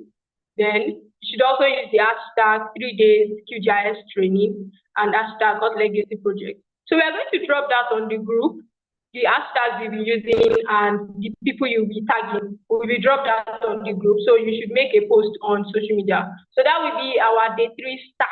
Our task for today is to post on social media, Twitter most preferably, but you should ensure you post on social media. So you take a screenshot of it and you send it in as your day 3 start. So attendance for day 3 will be sent in very soon. And be rest assured that those that filled our attendance right from day 1 to day 3 will be they will get certificates. All right. So that will be day 3 start for today. Yes, thank you so much and congratulations to you all once again. Okay, Messi, you have the floor.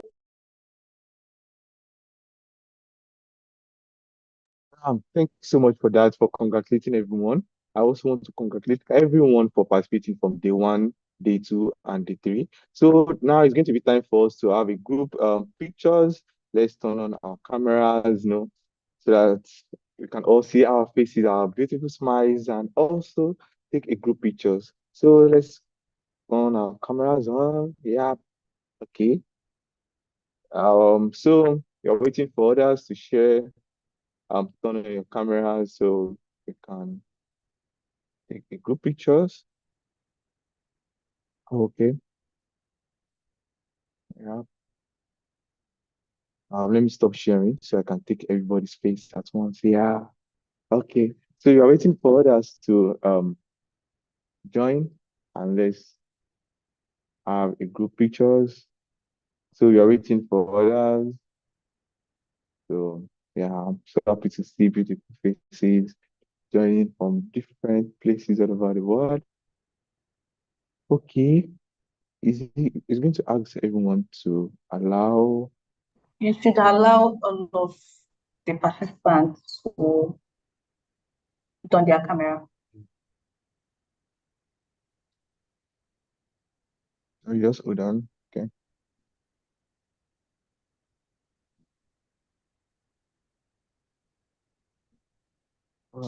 Just hold on. So I'm trying to set it up. Please.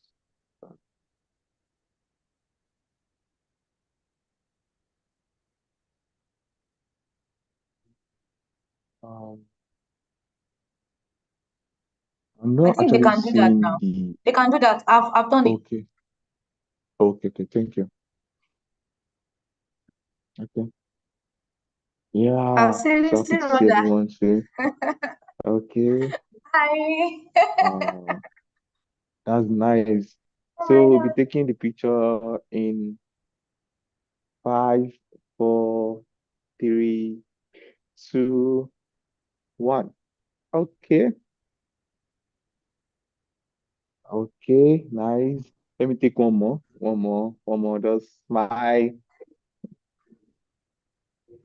Yeah. So, for those on YouTube too, I'm going to be taking your screenshot as well. Ah, Yeah, taking your screenshot as well for those of us in YouTube. Yeah. So let me go to the next page, take the other page. Okay, nice. So let's put the smile. Yeah. Okay, that's nice. Yeah, for those on YouTube. Okay. Okay, that's nice. So happy to see everyone's beautiful face. Thank you for joining. So Alvin. is Miss Opfu here to give us a closing remark? Yeah, you can just give us a closing remark. Can you speak? Okay, then goes. Okay, you can speak, ma. Okay, all right. She's I can't muted hear. though. Okay, okay. We can hear your voice, ma. All right, thank you. Thank I'm you. so delighted and excited for having this training, day one, day two, day three, and finally it has come and go. I know you're very, very happy. Oh, thank you so much. I want to appreciate everyone, Hannah, Antonia, Mercy, and also those that have been supporting us from the back end. Jeffrey, thank you so much. I really, really, really appreciate, because without you, this program, this training won't be a success. And also for everybody that joined from day one, day two, day three. I can see the enthusiasm, and most of you are already asking for certificate. Don't worry. Yes, certificate is coming, and we'll send it right away in the group.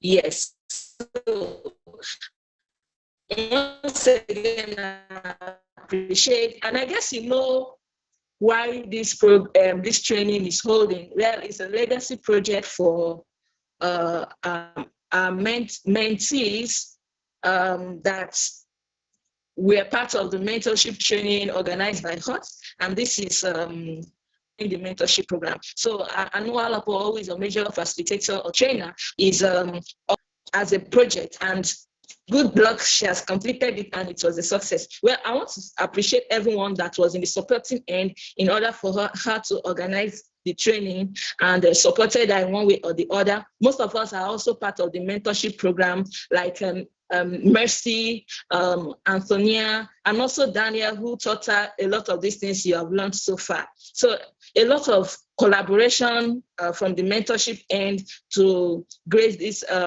training. So once again, I appreciate everyone, and also appreciate and thank the umbrella of which this training is hosted. First, the Humanitarian OpenStreetMap team. Yes, thanks for the support and also for the platform to bring amazing people from all over the world in order to share and learn. And the youth mappers, also from youth mappers for your state, where Anualapo and Mercy, Antonia, I guess, are all part of members of youth mappers for your state. And also the Delighted Women Development Initiatives, which I am the executive director of the organization. We all came together collaboratively to put this training on ground, and we have succeeded. Yes, we all have succeeded, and the program, the training is a success. Well, we are not ending here, as we all have a collective means, the WhatsApp platform where we are communicating. We want you to stay tuned as we bring to you programs that will be coming along the way from the different organizations where we belong.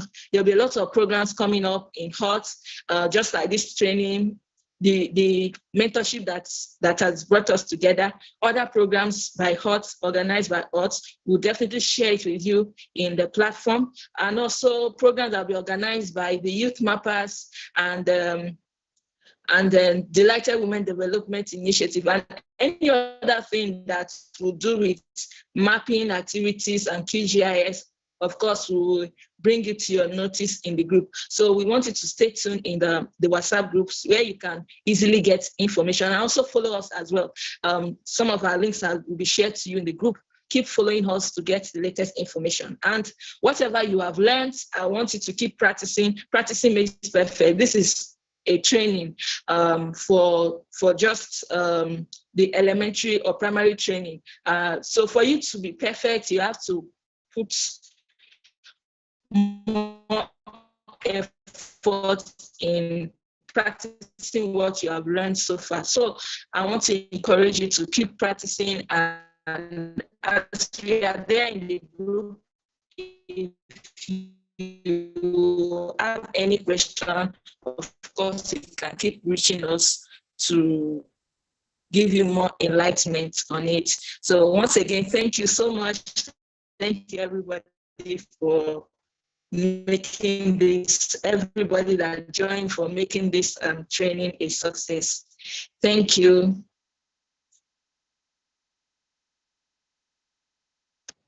Over to you, Mercy. Thank you so much. Okay. Thank you so much, Ma. Thank you so much, Ma. I really appreciate for the closing remark. So once again, I thank everyone for joining the QGIS basic training. So you can all keep practicing, keep exploring and engage on your own end, and also make sure you train your friends, so make sure you train your colleagues, and make sure you make impact and use it to make decision making and change the world. Thank you. I still remain my humble self, Mercy Akintola.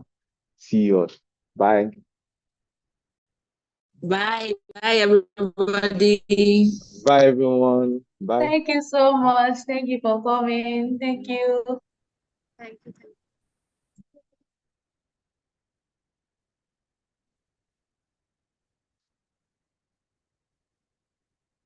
Yeah. Mercy, please, I think you have to stop the Stop YouTube sharing. too.